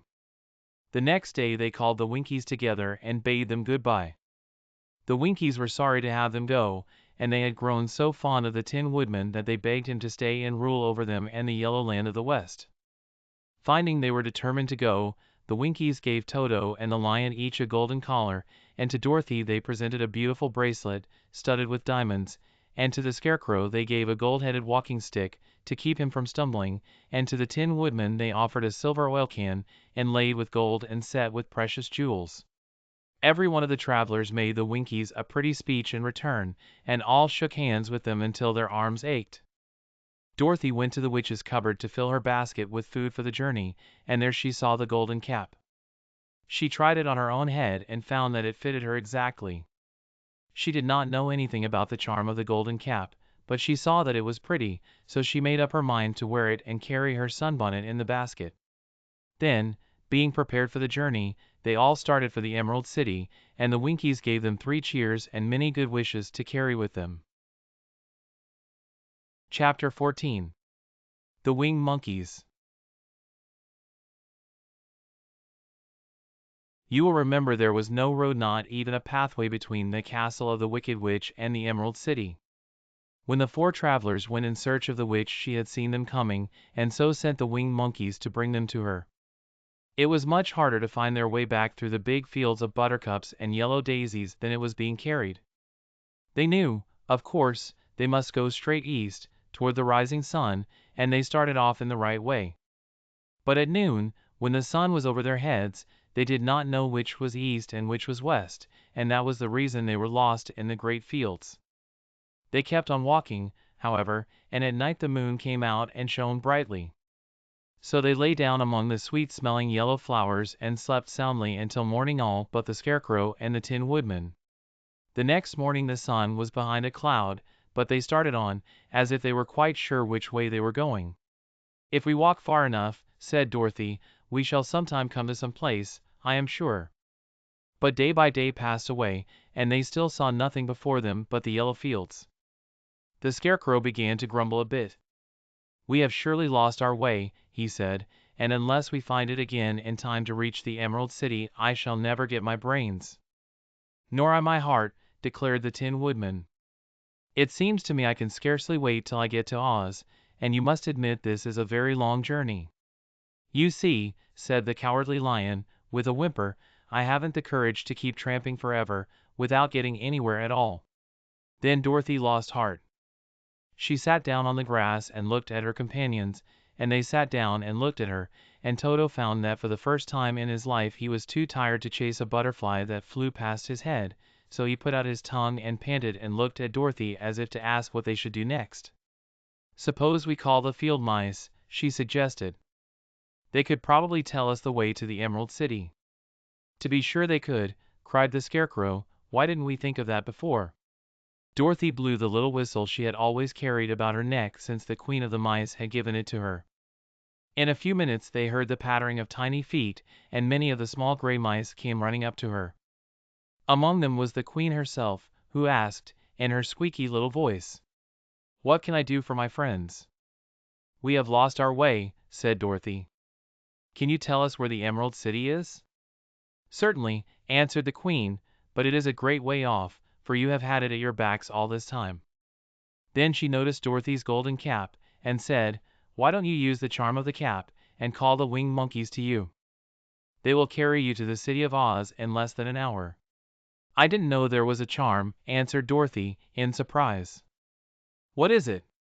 "It is written inside the golden cap," replied the Queen of the Mice, "but if you are going to call the winged monkeys we must run away, for they are full of mischief and think it great fun to plague us." "Won't they hurt me?" asked the girl, anxiously. "Oh, no, they must obey the wearer of the cap. Goodbye." And she scampered out of sight, with all the mice hurrying after her. Dorothy looked inside the golden cap and saw some words written upon the lining. These, she thought, must be the charm, so she read the directions carefully and put the cap upon her head. "E-P-P-E, Pep-P-E, Cat-Coo," she said, standing on her left foot. "What did you say?" asked the Scarecrow, who did not know what she was doing. "Hillo, hullo, hello," Dorothy went on, standing this time on her right foot. "Hello," replied the Tin Woodman, calmly. "Ziz-zy, zuz-zy, zik," said Dorothy, who was now standing on both feet. This ended the saying of the charm, and they heard a great chattering and flapping of wings, as the band of winged monkeys flew up to them. The king bowed low before Dorothy, and asked, "What is your command?" "We wish to go to the Emerald City," said the child, "and we have lost our way." "We will carry you," replied the king, and no sooner had he spoken than 2 of the monkeys caught Dorothy in their arms and flew away with her. Others took the Scarecrow and the Woodman and the Lion, and one little monkey seized Toto and flew after them, although the dog tried hard to bite him. The Scarecrow and the Tin Woodman were rather frightened at first, for they remembered how badly the winged monkeys had treated them before, but they saw that no harm was intended, so they rode through the air quite cheerfully, and had a fine time looking at the pretty gardens and woods far below them. Dorothy found herself riding easily between 2 of the biggest monkeys, one of them the king himself. They had made a chair of their hands, and were careful not to hurt her. "Why do you have to obey the charm of the golden cap?" she asked. "That is a long story," answered the king, with a laugh, "but as we have a long journey before us I will pass the time by telling you about it, if you wish." "I shall be glad to hear it," she replied. "Once," began the leader, "we were a free people, living happily in the great forest, flying from tree to tree, eating nuts and fruit, and doing just as we pleased without calling anybody master.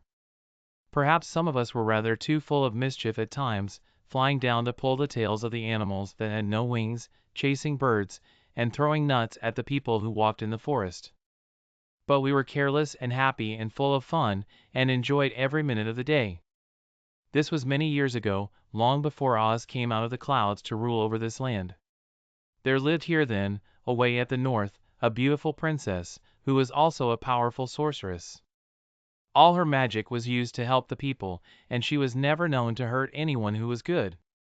Her name was Gayelette, and she lived in a handsome palace built from great blocks of ruby. Everyone loved her, but her greatest sorrow was that she could find no one to love in return, since all the men were much too stupid and ugly to mate with one so beautiful and wise. At last, however, she found a boy who was handsome and manly and wise beyond his years. Gayelette made up her mind that when he grew to be a man she would make him her husband, so she took him to her ruby palace and used all her magic powers to make him as strong and good and lovely as any woman could wish.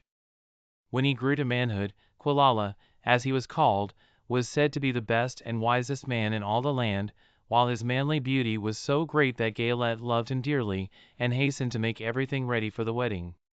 My grandfather was at that time the king of the winged monkeys which lived in the forest near Gayelette's palace, and the old fellow loved a joke better than a good dinner. One day, just before the wedding, my grandfather was flying out with his band when he saw Quilala walking beside the river. He was dressed in a rich costume of pink silk and purple velvet, and my grandfather thought he would see what he could do. At his word the band flew down and seized Quilala, carried him in their arms until they were over the middle of the river, and then dropped him into the water. "Swim out, my fine fellow," cried my grandfather, "and see if the water has spotted your clothes." Quilala was much too wise not to swim, and he was not in the least spoiled by all his good fortune. He laughed, when he came to the top of the water, and swam into shore. But when Gayelette came running out to him she found his silks and velvet all ruined by the river. The princess was very angry, and she knew, of course, who did it. She had all the winged monkeys brought before her, and she said at first that their wings should be tied and they should be treated as they had treated Quilala, and dropped in the river. But my grandfather pleaded hard, for he knew the monkeys would drown in the river with their wings tied, and Quilala said a kind word for them also, so that Gayelette finally spared them, on condition that the winged monkeys should ever after do 3 times the bidding of the owner of the golden cap. This cap had been made for a wedding present to Quilala, and it is said to have cost the princess half her kingdom. Of course my grandfather and all the other monkeys at once agreed to the condition, and that is how it happens that we are 3 times the slaves of the owner of the golden cap, whomsoever he may be. "And what became of them?" asked Dorothy, who had been greatly interested in the story. "Quilala being the first owner of the golden cap," replied the monkey, "he was the first to lay his wishes upon us. As his bride could not bear the sight of us, he called us all to him in the forest after he had married her and ordered us to always keep where she could never again set eyes on a winged monkey, which we were glad to do, for we were all afraid of her. This was all we ever had to do until the golden cap fell into the hands of the wicked witch of the west, who made us enslave the Winkies, and afterward drive Oz himself out of the land of the west. Now the golden cap is yours, and 3 times you have the right to lay your wishes upon us." As the Monkey King finished his story Dorothy looked down and saw the green, shining walls of the Emerald City before them. She wondered at the rapid flight of the monkeys, but was glad the journey was over. The strange creatures set the travelers down carefully before the gate of the city. The king bowed low to Dorothy, and then flew swiftly away, followed by all his band. "That was a good ride," said the little girl. "Yes, and a quick way out of our troubles," replied the lion. "How lucky it was you brought away that wonderful cap." Chapter 15. The Discovery of Oz, the Terrible. The 4 travelers walked up to the great gate of the Emerald City and rang the bell. After ringing several times it was opened by the same guardian of the gate they had met before. "What? Are you back again?" he asked, in surprise. "Do you not see us?" answered the Scarecrow. "But I thought you had gone to visit the Wicked Witch of the West." "We did visit her," said the Scarecrow. "And she let you go again?" asked the man, in wonder. "She could not help it, for she is melted," explained the Scarecrow. "Melted! Well, that is good news, indeed," said the man. "Who melted her?" "It was Dorothy," said the Lion, gravely. "Good gracious!" exclaimed the man, and he bowed very low indeed before her. Then he led them into his little room and locked the spectacles from the great box on all their eyes, just as he had done before. Afterward they passed on through the gate into the Emerald City, and when the people heard from the guardian of the gate that they had melted the Wicked Witch of the West, they all gathered around the travelers and followed them in a great crowd to the Palace of Oz. The soldier with the green whiskers was still on guard before the door, but he let them in at once, and they were again met by the beautiful green girl, who showed each of them to their old rooms at once, so they might rest until the great Oz was ready to receive them. The soldier had the news carried straight to Oz that Dorothy and the other travelers had come back again after destroying the Wicked Witch, but Oz made no reply. They thought the Great Wizard would send for them at once, but he did not. They had no word from him the next day, nor the next, nor the next. The waiting was tiresome and wearing, and at last they grew vexed that Oz should treat them in so poor a fashion, after sending them to undergo hardships and slavery. So the Scarecrow at last asked the green girl to take another message to Oz, saying if he did not let them in to see him at once they would call the winged monkeys to help them, and find out whether he kept his promises or not. When the wizard was given this message he was so frightened that he sent word for them to come to the throne room at 4 minutes after 9 o'clock the next morning. He had once met the winged monkeys in the land of the West, and he did not wish to meet them again. The 4 travelers passed a sleepless night, each thinking of the gift Oz had promised to bestow upon him. Dorothy fell asleep only once, and then she dreamed she was in Kansas, where Aunt Em was telling her how glad she was to have her little girl at home again. Promptly at 9 o'clock the next morning the green-whiskered soldier came to them, and 4 minutes later they all went into the throne room of the great Oz. Of course each one of them expected to see the wizard in the shape he had taken before, and all were greatly surprised when they looked about and saw no one at all in the room. They kept close to the door and closer to one another, for the stillness of the empty room was more dreadful than any of the forms they had seen Oz take. Presently they heard a voice, seeming to come from somewhere near the top of the great dome, and it said, solemnly, "I am Oz, the great and terrible. Why do you seek me?" They looked again in every part of the room, and then, seeing no one, Dorothy asked, "Where are you?" "I am everywhere," answered the voice, "but to the eyes of common mortals I am invisible. I will now seat myself upon my throne, that you may converse with me." Indeed, the voice seemed just then to come straight from the throne itself, so they walked toward it and stood in a row while Dorothy said, "We have come to claim our promise, O Oz." "What promise?" asked Oz. "You promised to send me back to Kansas when the Wicked Witch was destroyed," said the girl. "And you promised to give me brains," said the Scarecrow. "And you promised to give me a heart," said the Tin Woodman. "And you promised to give me courage," said the Cowardly Lion. "Is the Wicked Witch really destroyed?" asked the voice, and Dorothy thought it trembled a little. "Yes," she answered, "I melted her with a bucket of water." "Dear me," said the voice, "how sudden! Well, come to me tomorrow, for I must have time to think it over." "You've had plenty of time already," said the Tin Woodman, angrily. "We shan't wait a day longer," said the Scarecrow. "You must keep your promises to us," exclaimed Dorothy. The Lion thought it might be as well to frighten the wizard, so he gave a large, loud roar, which was so fierce and dreadful that Toto jumped away from him in alarm and tipped over the screen that stood in a corner. As it fell with a crash they looked that way, and the next moment all of them were filled with wonder. For they saw, standing in just the spot the screen had hidden, a little, old man, with a bald head and a wrinkled face, who seemed to be as much surprised as they were. The Tin Woodman, raising his axe, rushed toward the little man and cried out, "Who are you?" "I am Oz, the great and terrible," said the little man, in a trembling voice, "but don't strike me, please don't, and I'll do anything you want me to." Our friends looked at him in surprise and dismay. "I thought Oz was a great head," said Dorothy. "And I thought Oz was a lovely lady," said the Scarecrow. "And I thought Oz was a terrible beast," said the Tin Woodman. "And I thought Oz was a ball of fire," exclaimed the Lion. "No, you are all wrong," said the little man, meekly. "I have been making believe." "Making believe!" cried Dorothy. "Are you not a great wizard?" "Hush, my dear," he said, "don't speak so loud, or you will be overheard and I should be ruined. I'm supposed to be a great wizard." "And aren't you?" she asked. "Not a bit of it, my dear, I'm just a common man."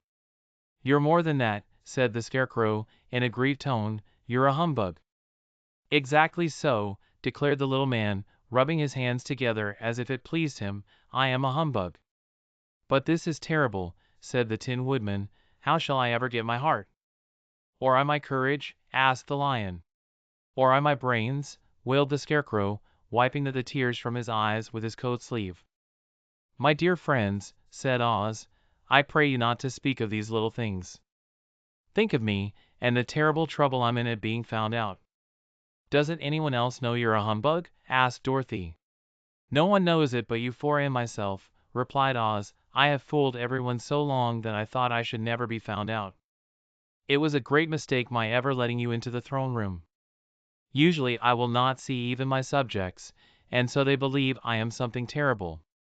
"But, I don't understand," said Dorothy, in bewilderment. "How is it that you appeared to me as a great head?"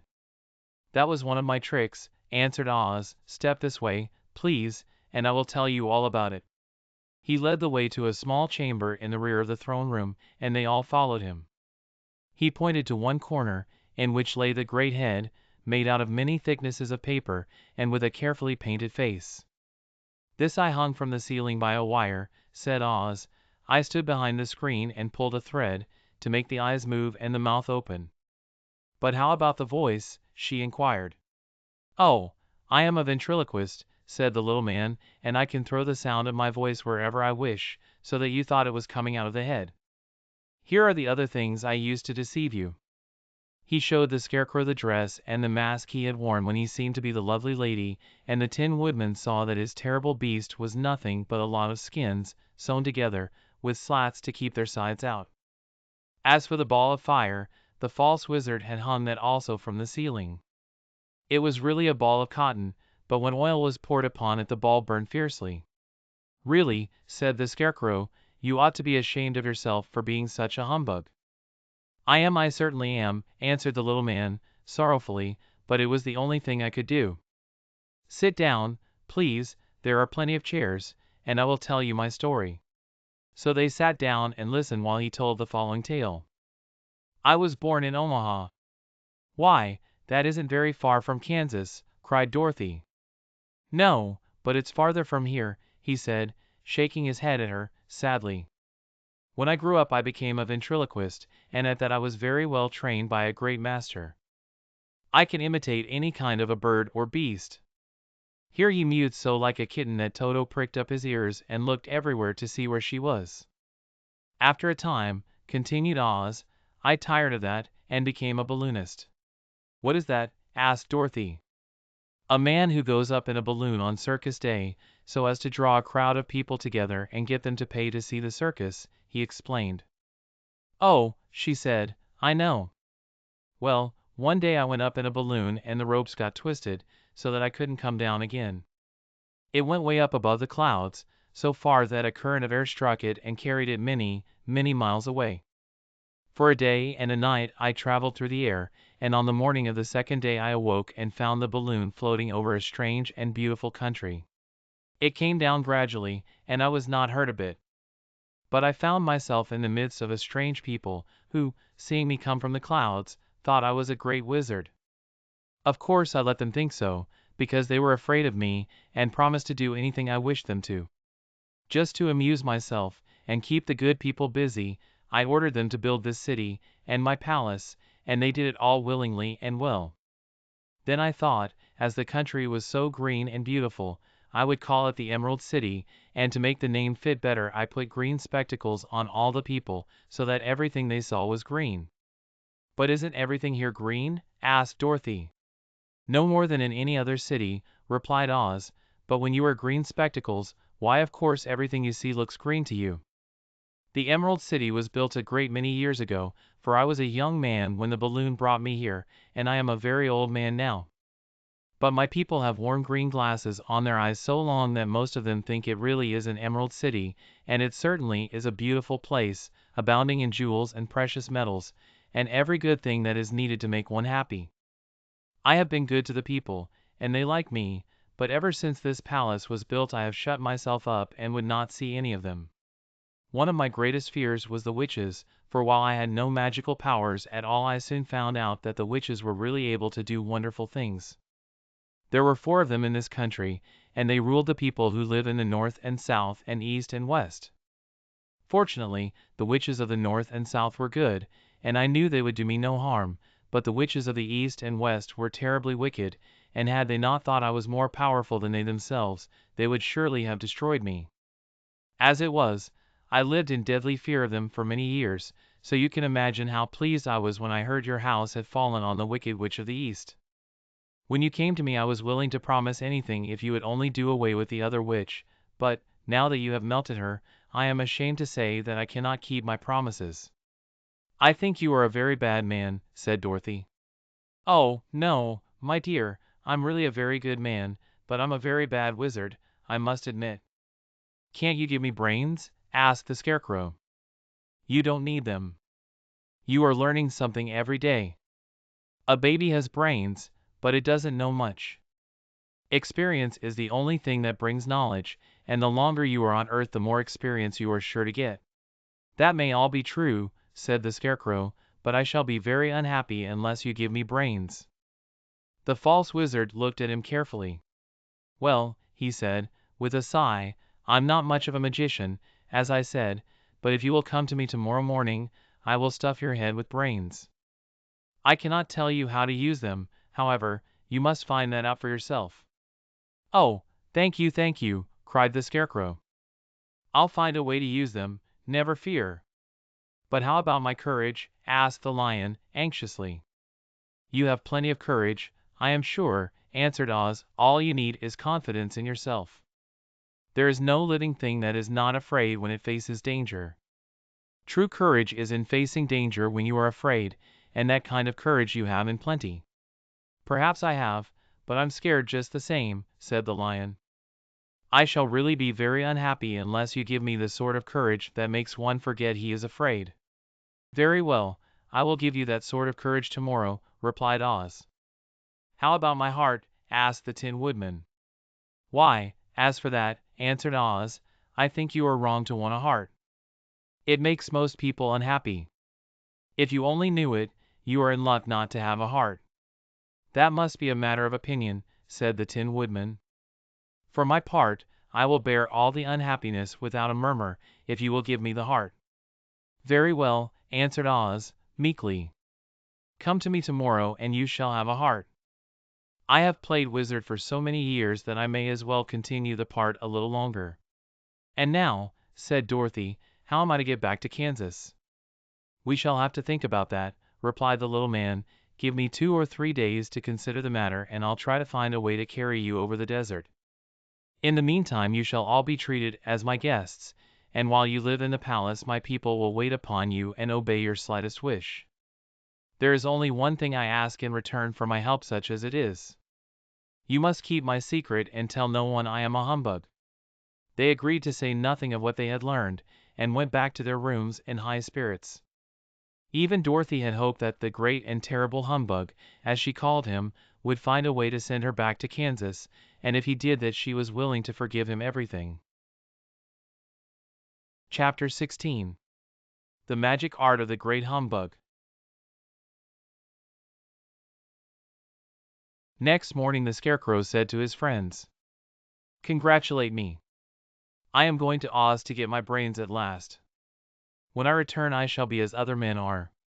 I have always liked you as you were, said Dorothy, simply. It is kind of you to like a scarecrow, he replied. But surely you will think more of me when you hear the splendid thoughts my new brain is going to turn out. Then he said goodbye to them all in a cheerful voice and went to the throne room, where he rapped upon the door. "Come in," said Oz. The Scarecrow went in and found the little man sitting down by the window, engaged in deep thought. "I have come for my brains," remarked the Scarecrow, a little uneasily. "Oh, yes, sit down in that chair, please," replied Oz. "You must excuse me for taking your head off, but I shall have to do it in order to put your brains in their proper place." "That's all right," said the Scarecrow. "You are quite welcome to take my head off, as long as it will be a better one when you put it on again." So the wizard unfastened his head and emptied out the straw. Then he entered the back room and took up a measure of bran, which he mixed with a great many pins and needles. Having shaken them together thoroughly, he filled the top of the Scarecrow's head with the mixture and stuffed the rest of the space with straw, to hold it in place. When he had fastened the Scarecrow's head on his body again, he said to him, "Hereafter you will be a great man, for I have given you a lot of brand new brains." The Scarecrow was both pleased and proud at the fulfillment of his greatest wish, and having thanked Oz warmly, he went back to his friends. Dorothy looked at him curiously. His head was quite bulging out at the top with brains. "How do you feel?" she asked. "I feel wise, indeed," he answered, earnestly. "When I get used to my brains I shall know everything." "Why are those needles and pins sticking out of your head?" asked the Tin Woodman. "That is proof that he is sharp," remarked the Lion. "Well, I must go to Oz and get my heart," said the Woodman. So he walked to the throne room and knocked at the door. "Come in," called Oz, and the Woodman entered and said, "I have come for my heart." "Very well," answered the little man. "But I shall have to cut a hole in your breast, so I can put your heart in the right place. I hope it won't hurt you." "Oh, no," answered the Woodman. "I shall not feel it at all." So Oz brought a pair of tinner shears and cut a small, square hole in the left side of the Tin Woodman's breast. Then, going to a chest of drawers, he took out a pretty heart, made entirely of silk and stuffed with sawdust. "Isn't it a beauty?" he asked. "It is, indeed," replied the Woodman, who was greatly pleased. "But is it a kind heart?" "Oh, very," answered Oz. He put the heart in the Woodman's breast and then replaced the square of tin, soldering it neatly together where it had been cut. "There," said he, "now you have a heart that any man might be proud of." "I'm sorry I had to put a patch on your breast, but it really couldn't be helped." "Never mind the patch," exclaimed the happy Woodman. "I am very grateful to you, and shall never forget your kindness." "Don't speak of it," replied Oz. Then the Tin Woodman went back to his friends, who wished him every joy on account of his good fortune. The Lion now walked to the throne room and knocked at the door. "Come in," said Oz. "I have come for my courage," announced the Lion, entering the room. "Very well," answered the little man, "I will get it for you." He went to a cupboard and reaching up to a high shelf took down a square green bottle, the contents of which he poured into a green gold dish, beautifully carved. Placing this before the Cowardly Lion, who sniffed at it as if he did not like it, the wizard said, "Drink!" "What is it?" asked the Lion. "Well," answered Oz, "if it were inside of you, it would be courage. You know, of course, that courage is always inside one, so that this really cannot be called courage until you have swallowed it. Therefore I advise you to drink it as soon as possible." The Lion hesitated no longer, but drank till the dish was empty. "How do you feel now?" asked Oz. "Full of courage," replied the Lion, who went joyfully back to his friends to tell them of his good fortune. Oz, left to himself, smiled to think of his success in giving the Scarecrow and the Tin Woodman and the Lion exactly what they thought they wanted. "How can I help being a humbug," he said, "when all these people make me do things that everybody knows can't be done?" It was easy to make the Scarecrow and the Lion and the Woodman happy, because they imagined I could do anything. But it will take more than imagination to carry Dorothy back to Kansas, and I'm sure I don't know how it can be done. Chapter 17. How the Balloon Was Launched.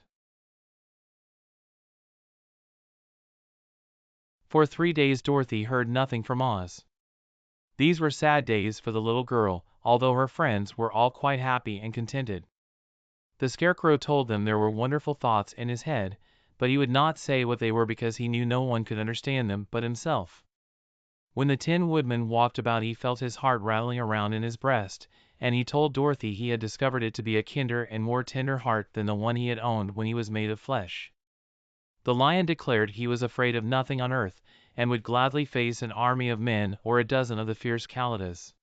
Thus each of the little party was satisfied except Dorothy, who longed more than ever to get back to Kansas. On the fourth day, to her great joy, Oz sent for her, and when she entered the throne room he said, pleasantly, "Sit down, my dear, I think I have found the way to get you out of this country." "And back to Kansas?" she asked, eagerly. "Well, I'm not sure about Kansas," said Oz, "for I haven't the faintest notion which way it lies. But the first thing to do is to cross the desert, and then it should be easy to find your way home." "How can I cross the desert?" she inquired. "Well, I'll tell you what I think," said the little man. "You see, when I came to this country it was in a balloon. You also came through the air, being carried by a cyclone. So I believe the best way to get across the desert will be through the air.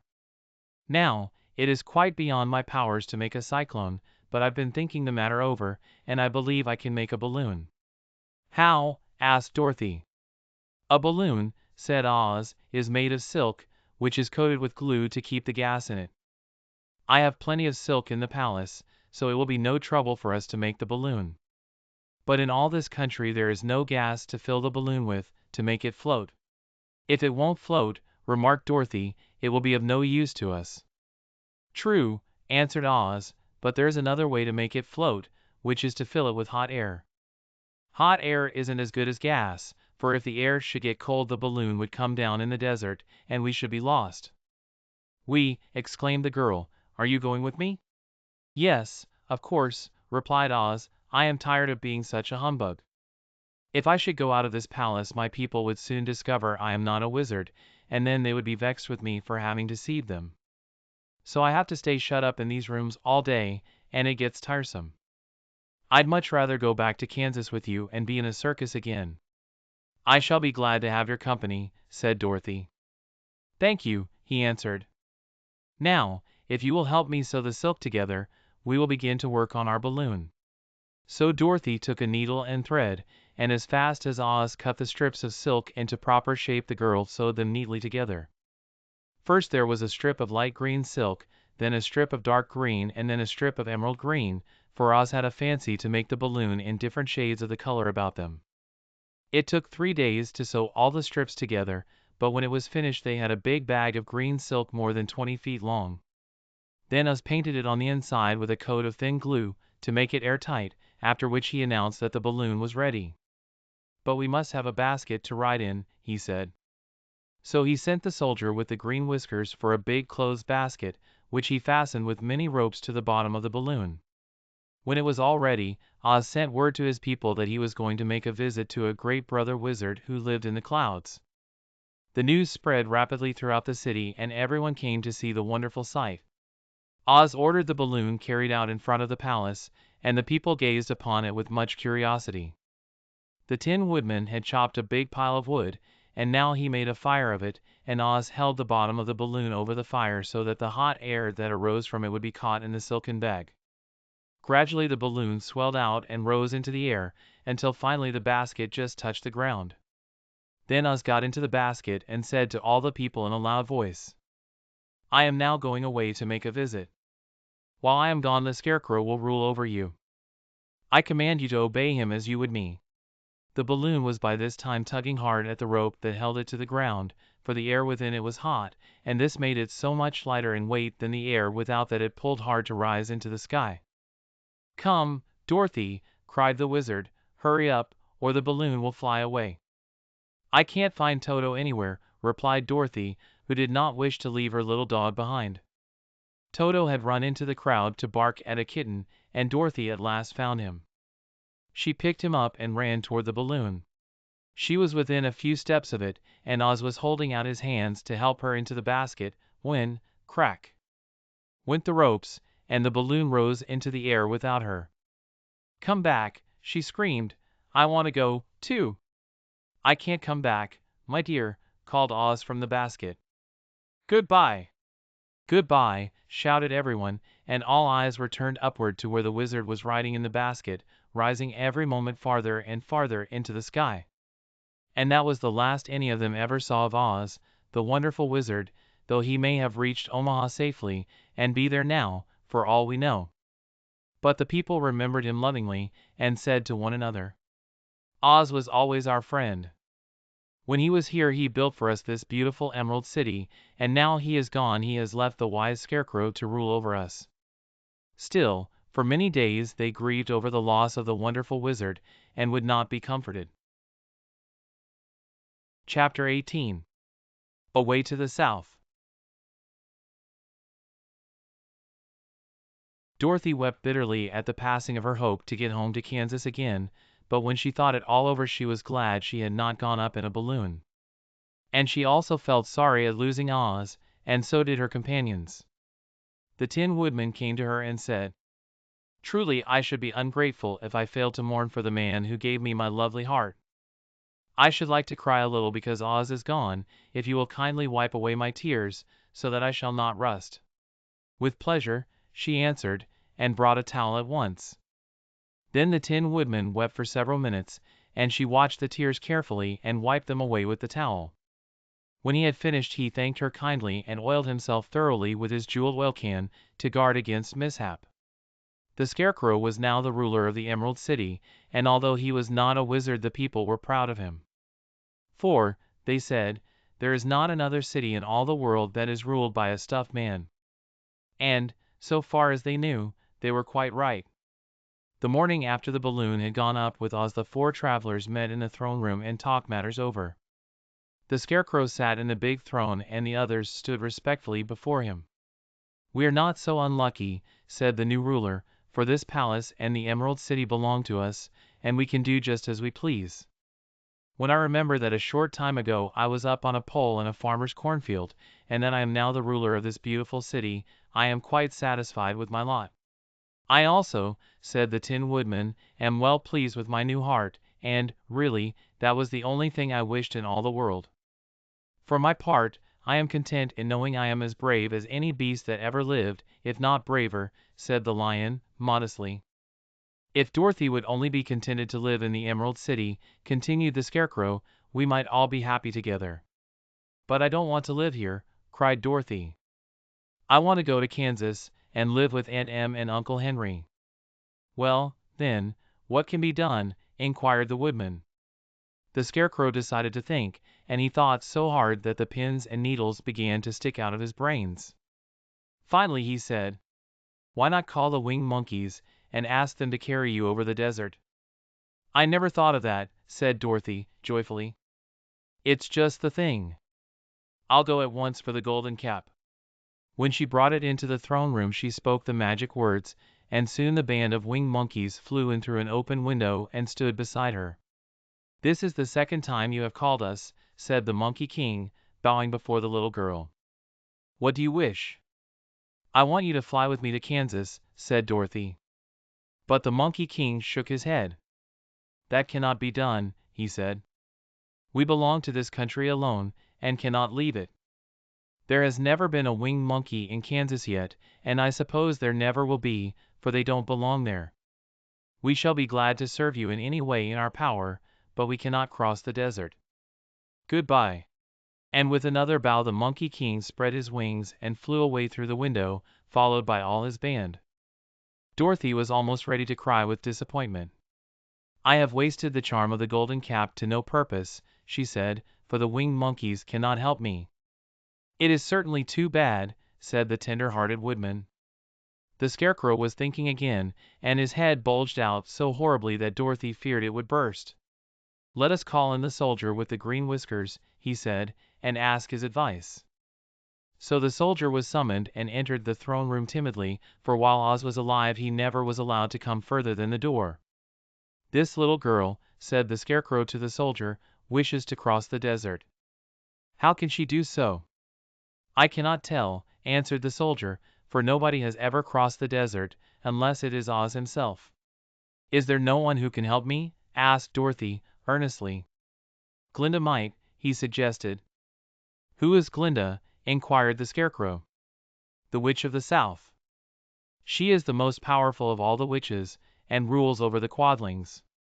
Besides, her castle stands on the edge of the desert, so she may know a way to cross it. Glinda is a good witch, isn't she? Asked the child. The Quadlings think she is good, said the soldier, and she is kind to everyone. I have heard that Glinda is a beautiful woman, who knows how to keep young in spite of the many years she has lived. How can I get to her castle? Asked Dorothy. The road is straight to the south, he answered, but it is said to be full of dangers to travelers.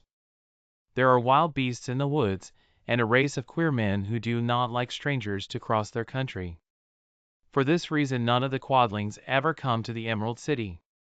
The soldier then left them, and the Scarecrow said, "It seems, in spite of dangers, that the best thing Dorothy can do is to travel to the land of the South and ask Glinda to help her.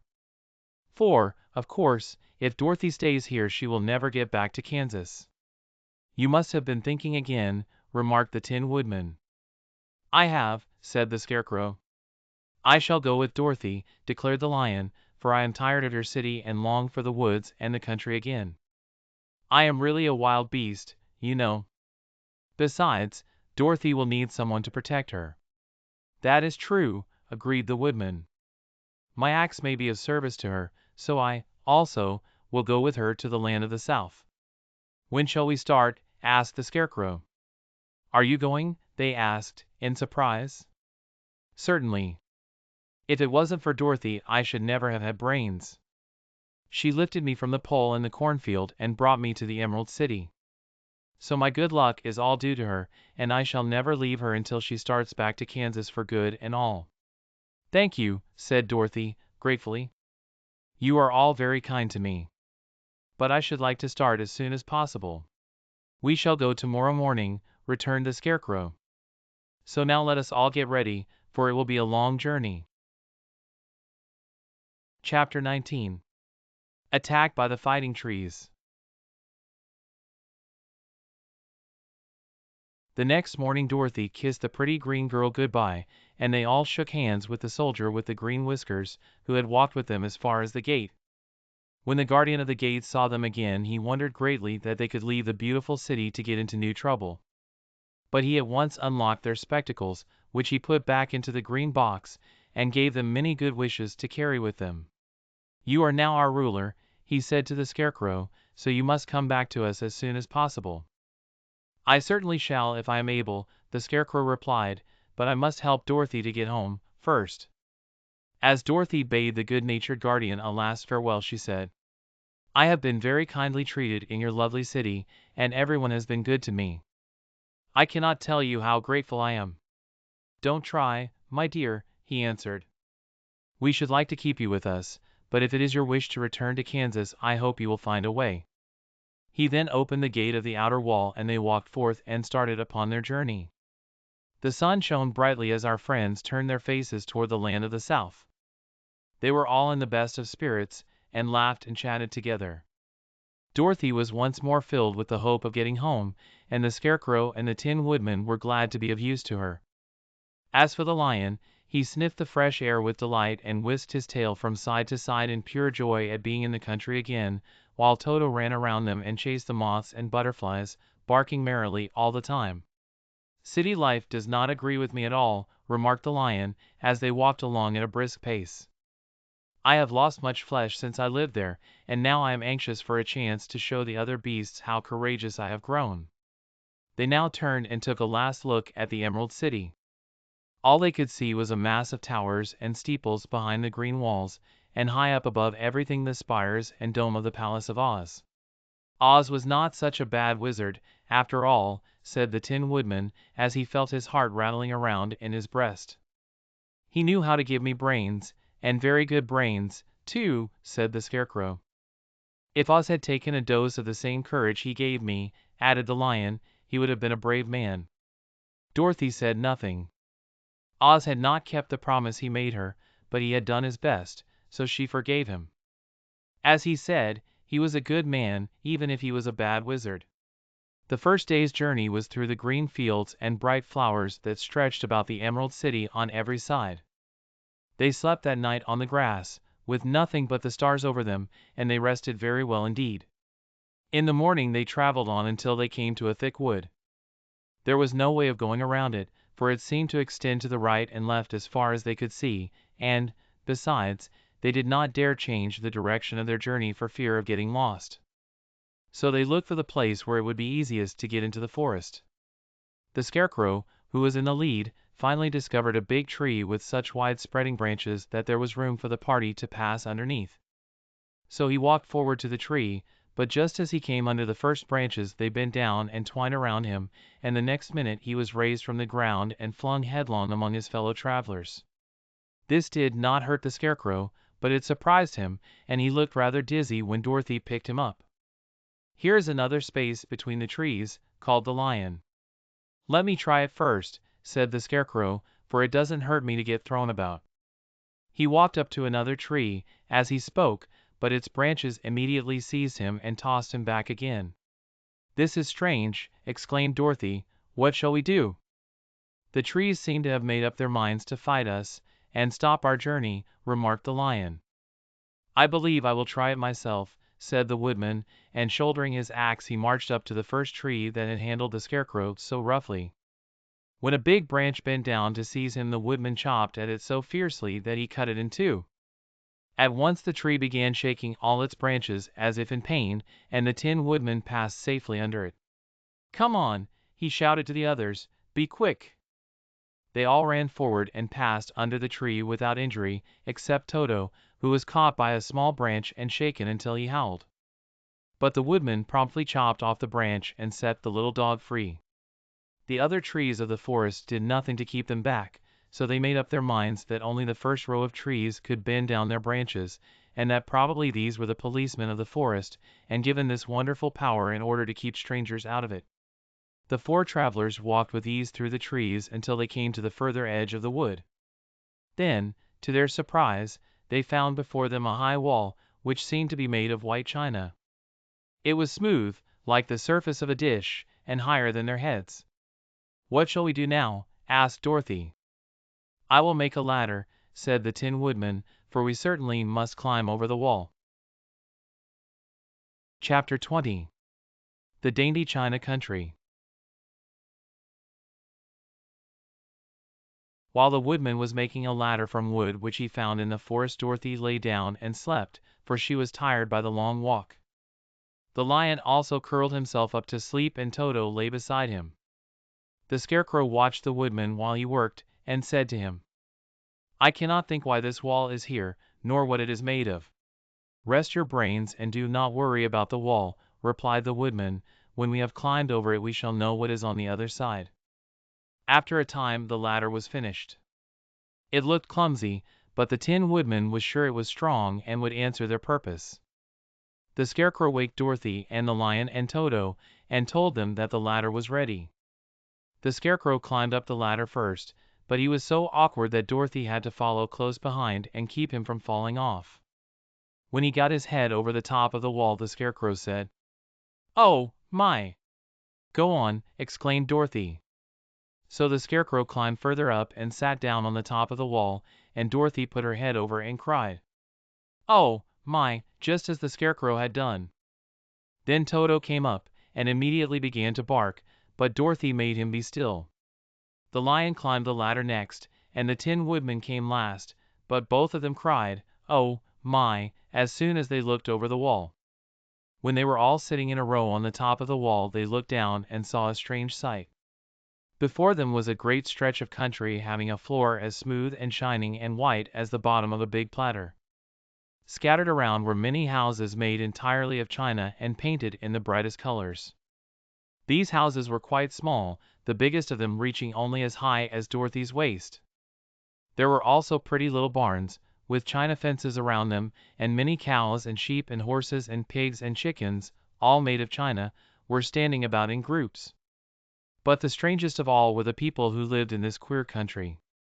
There were milkmaids and shepherdesses, with bright-colored bodices and golden spots all over their gowns, and princesses with most gorgeous frocks of silver and gold and purple, and shepherds dressed in knee breeches with pink and yellow and blue stripes down them, and golden buckles on their shoes, and princes with jewel crowns upon their heads, wearing ermine robes and satin doublets, and funny clowns in ruffled gowns, with round red spots upon their cheeks and tall, pointed caps. And, strangest of all, these people were all made of china, even to their clothes, and were so small that the tallest of them was no higher than Dorothy's knee. No one did so much as look at the travelers at first, except one little purple china dog with an extra large head, which came to the wall and barked at them in a tiny voice, afterwards running away again. "How shall we get down?" asked Dorothy. They found the ladder so heavy they could not pull it up, so the Scarecrow fell off the wall and the others jumped down upon him so that the hard floor would not hurt their feet. Of course they took pains not to light on his head and get the pins in their feet. When all were safely down they picked up the Scarecrow, whose body was quite flattened out, and patted his straw into shape again. "We must cross this strange place in order to get to the other side," said Dorothy, "for it would be unwise for us to go any other way except due south." They began walking through the country of the China people, and the first thing they came to was a China milkmaid milking a China cow. As they drew near, the cow suddenly gave a kick and kicked over the stool, the pail, and even the milkmaid herself, all falling on the China ground with a great clatter. Dorothy was shocked to see that the cow had broken her leg short off, and that the pail was lying in several small pieces, while the poor milkmaid had a nick in her left elbow. "There," cried the milkmaid, angrily, "see what you have done. My cow has broken her leg, and I must take her to the mender's shop and have it glued on again." "What do you mean by coming here and frightening my cow?" "I'm very sorry," returned Dorothy, "please forgive us." But the pretty milkmaid was much too vexed to make any answer. She picked up the leg sulkily and led her cow away, the poor animal limping on 3 legs. As she left them, the milkmaid cast many reproachful glances over her shoulder at the clumsy strangers, holding her nicked elbow close to her side. Dorothy was quite grieved at this mishap. "We must be very careful here," said the kind-hearted woodman, "or we may hurt these pretty little people so they will never get over it." A little farther on Dorothy met a most beautiful dressed young princess, who stopped short as she saw the strangers and started to run away. Dorothy wanted to see more of the princess, so she ran after her, but the China girl cried out, "Don't chase me! Don't chase me!" She had such a frightened little voice that Dorothy stopped and said, "Why not?" "Because," answered the princess, also stopping, "a safe distance away, if I run I may fall down and break myself." "But couldn't you be mended?" asked the girl. "Oh, yes, but one is never so pretty after being mended, you know," replied the princess. "I suppose not," said Dorothy. "Now there is Mr. Joker, one of our clowns," continued the China lady, "who is always trying to stand upon his head. He has broken himself so often that he is mended in 100 places, and doesn't look at all pretty. Here he comes now, so you can see for yourself." Indeed, a jolly little clown now came walking toward them, and Dorothy could see that in spite of his pretty clothes of red and yellow and green he was completely covered with cracks, running every which way and showing plainly that he had been mended in many places.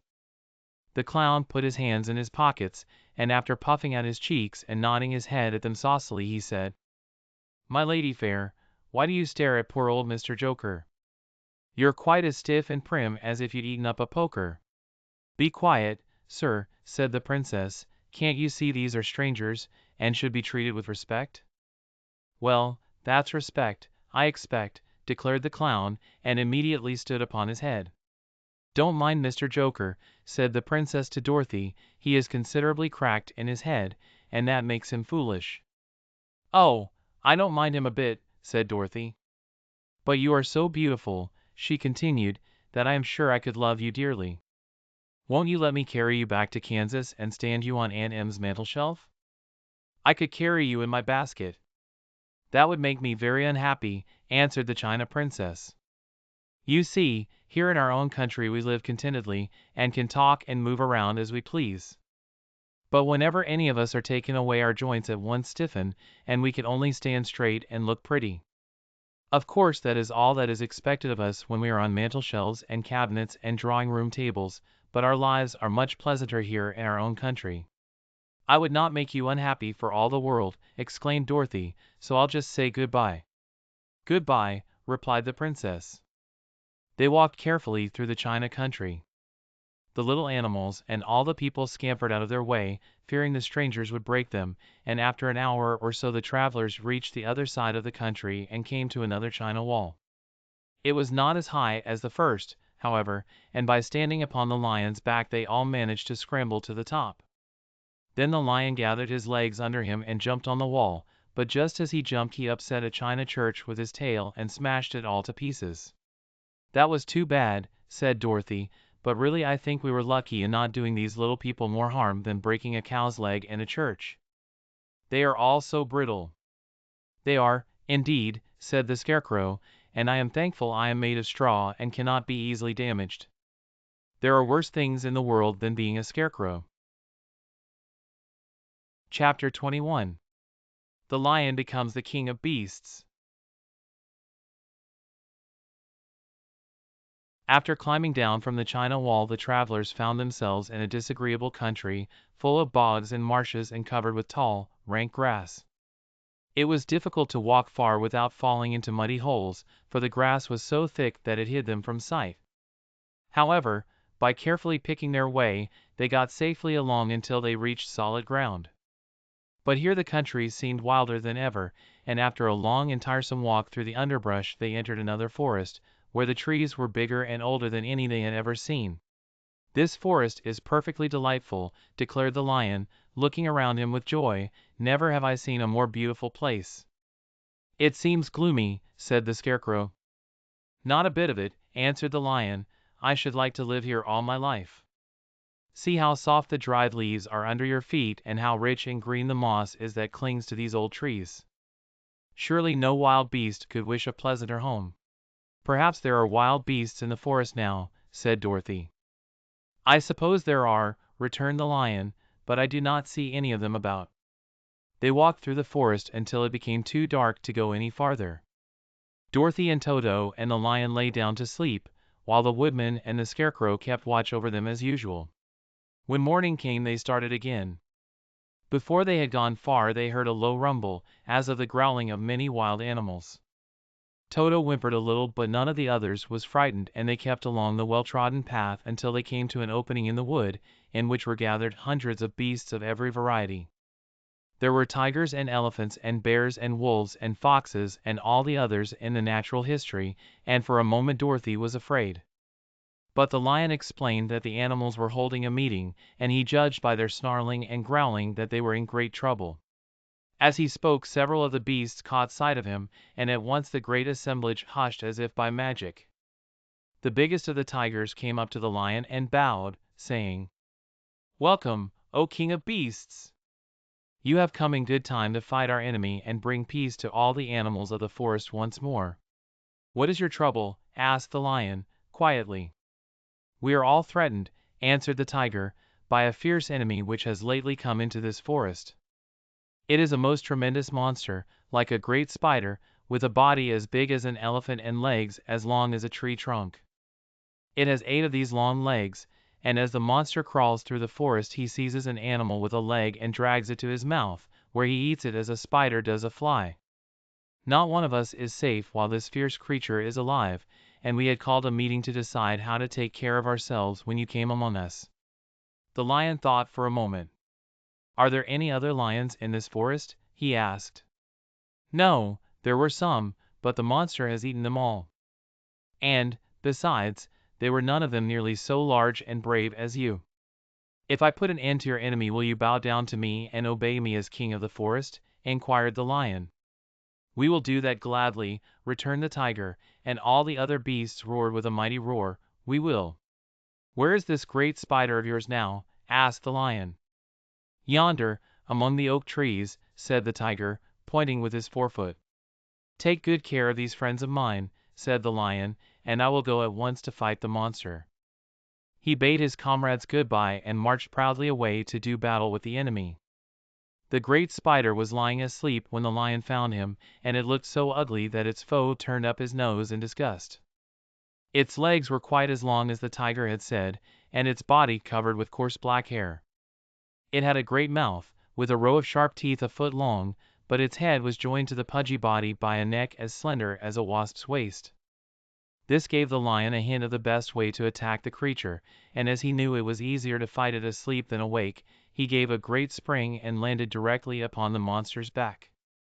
Then, with one blow of his heavy paw, all armed with sharp claws, he knocked the spider's head from its body. Jumping down, he watched it until the long legs stopped wiggling, when he knew it was quite dead. The lion went back to the opening where the beasts of the forest were waiting for him and said, proudly, "You need fear your enemy no longer." Then the beasts bowed down to the lion as their king, and he promised to come back and rule over them as soon as Dorothy was safely on her way to Kansas. Chapter 22. The Country of the Quadlings. The four travelers passed through the rest of the forest in safety, and when they came out from its gloom saw before them a steep hill, covered from top to bottom with great pieces of rock. "That will be a hard climb," said the Scarecrow, "but we must get over the hill, nevertheless." So he led the way and the others followed. They had nearly reached the first rock when they heard a rough voice cry out, "Keep back!" "Who are you?" asked the Scarecrow. Then a head showed itself over the rock and the same voice said, "This hill belongs to us, and we don't allow anyone to cross it." "But we must cross it," said the Scarecrow. "We're going to the country of the Quadlings." "But you shall not," replied the voice, and there stepped from behind the rock the strangest man the travelers had ever seen.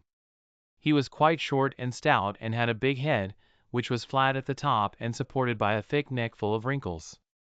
But he had no arms at all, and, seeing this, the Scarecrow did not fear that so helpless a creature could prevent them from climbing the hill. So he said, "I'm sorry not to do as you wish, but we must pass over your hill whether you like it or not," and he walked boldly forward. As quick as lightning the man's head shot forward and his neck stretched out until the top of the head, where it was flat, struck the Scarecrow in the middle and sent him tumbling, over and over, down the hill. Almost as quickly as it came the head went back to the body, and the man laughed harshly as he said, "It isn't as easy as you think." A chorus of boisterous laughter came from the other rocks, and Dorothy saw hundreds of the armless hammerheads upon the hillside, one behind every rock. The lion became quite angry at the laughter caused by the Scarecrow's mishap, and giving a loud roar that echoed like thunder he dashed up the hill.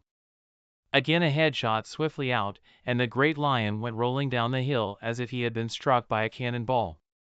Dorothy ran down and helped the Scarecrow to his feet, and the lion came up to her, feeling rather bruised and sore, and said, "It is useless to fight people with shooting heads, no one can withstand them."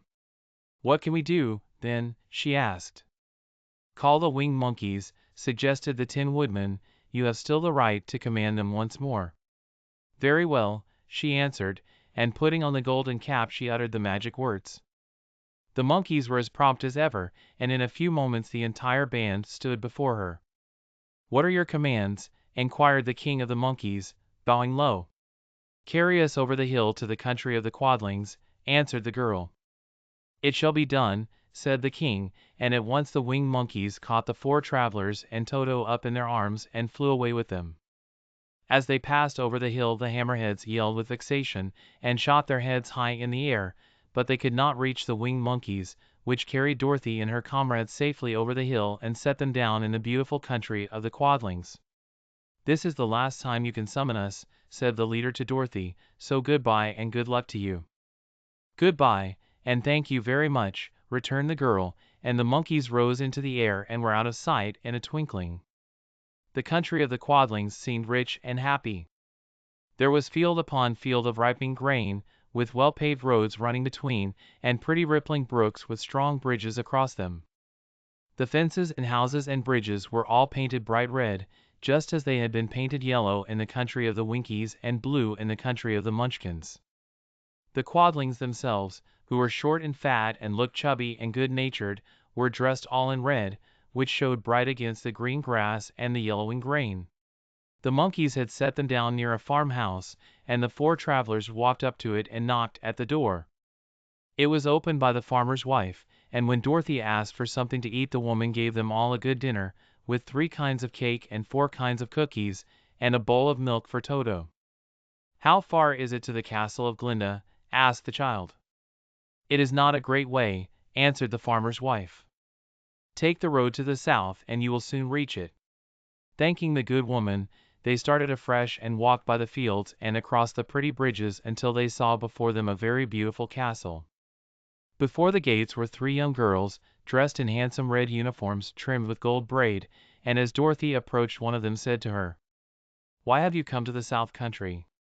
"To see the good witch who rules here," she answered. "Will you take me to her?" "Let me have your name and I will ask Glinda if she will receive you." They told who they were, and the girl soldier went into the castle. After a few moments she came back to say that Dorothy and the others were to be admitted at once. Chapter 23. The Good Witch Grants Dorothy's Wish. Before they went to see Glinda, however, they were taken to a room of the castle, where Dorothy washed her face and combed her hair, and the lion shook the dust out of his mane, and the Scarecrow patted himself into his best shape, and the woodman polished his tin and oiled his joints. When they were all quite presentable they followed the soldier girl into a big room where the witch Glinda sat upon a throne of rubies. She was both beautiful and young to their eyes.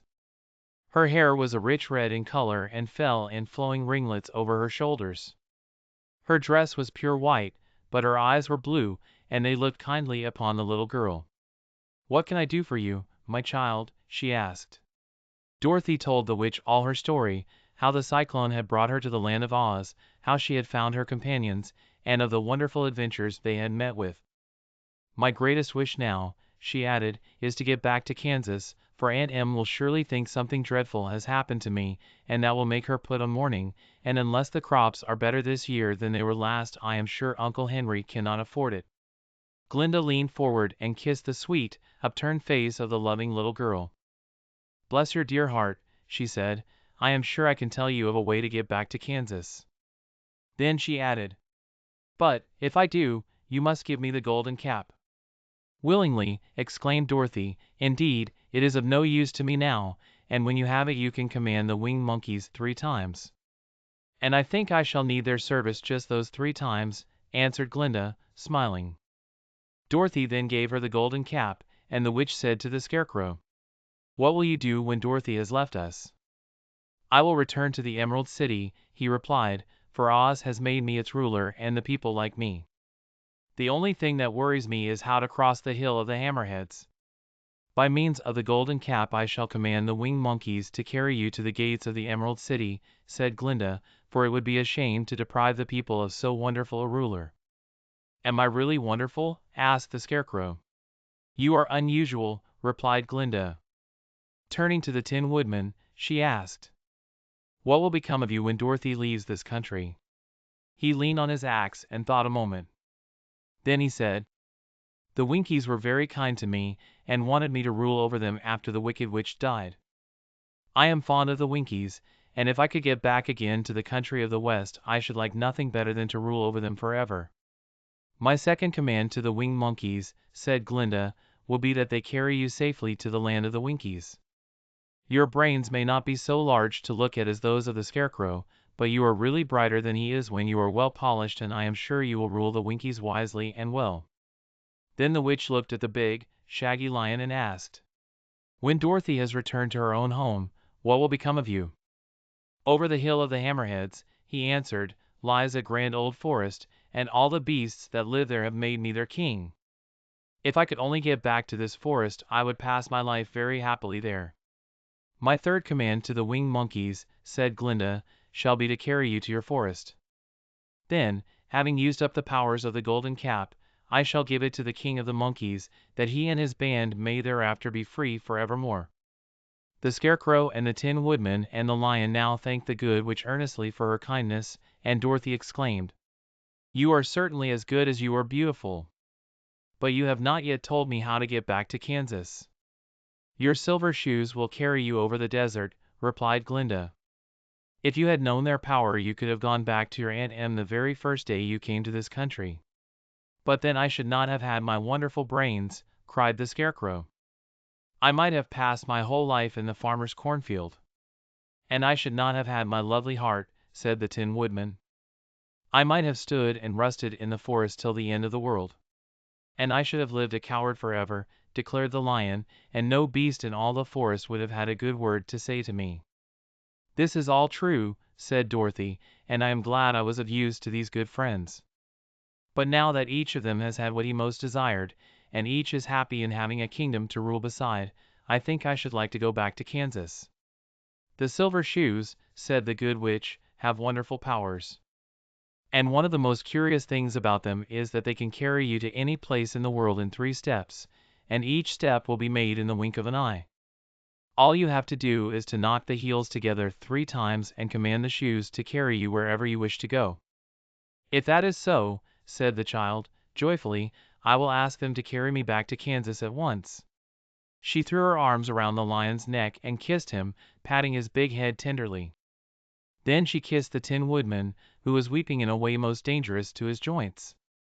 But she hugged the soft, stuffed body of the Scarecrow in her arms instead of kissing his painted face, and found she was crying herself at this sorrowful parting from her loving comrades. Glinda the Good stepped down from her ruby throne to give the little girl a goodbye kiss, and Dorothy thanked her for all the kindness she had shown to her friends and herself. Dorothy now took Toto up solemnly in her arms, and having said one last goodbye she clapped the heels of her shoes together 3 times, saying, "Take me home to Aunt Em." Instantly she was whirling through the air, so swiftly that all she could see or feel was the wind whistling past her ears. The silver shoes took but 3 steps, and then she stopped so suddenly that she rolled over upon the grass several times before she knew where she was. At length, however, she sat up and looked about her. "Good gracious!" she cried. For she was sitting on the broad Kansas prairie, and just before her was the new farmhouse Uncle Henry built after the cyclone had carried away the old one. Uncle Henry was milking the cows in the barnyard, and Toto had jumped out of her arms and was running toward the barn, barking joyously. Dorothy stood up and found she was in her stocking feet. For the silver shoes had fallen off in her flight through the air, and were lost forever in the desert. Chapter 24. Home Again. Aunt Em had just come out of the house to water the cabbages when she looked up and saw Dorothy running toward her. "My darling child," she cried, folding the little girl in her arms and covering her face with kisses, "where in the world did you come from?" "From the land of Oz," said Dorothy, gravely. "And here is Toto, too. And oh, Aunt Em, I'm so glad to be at home again." I hope you have enjoyed this production of The Wonderful Wizard of Oz by L. Frank Baum. If you would like to see other books presented in this style, please leave your suggestions in the comments. Only public domain stories can be considered. Like and subscribe.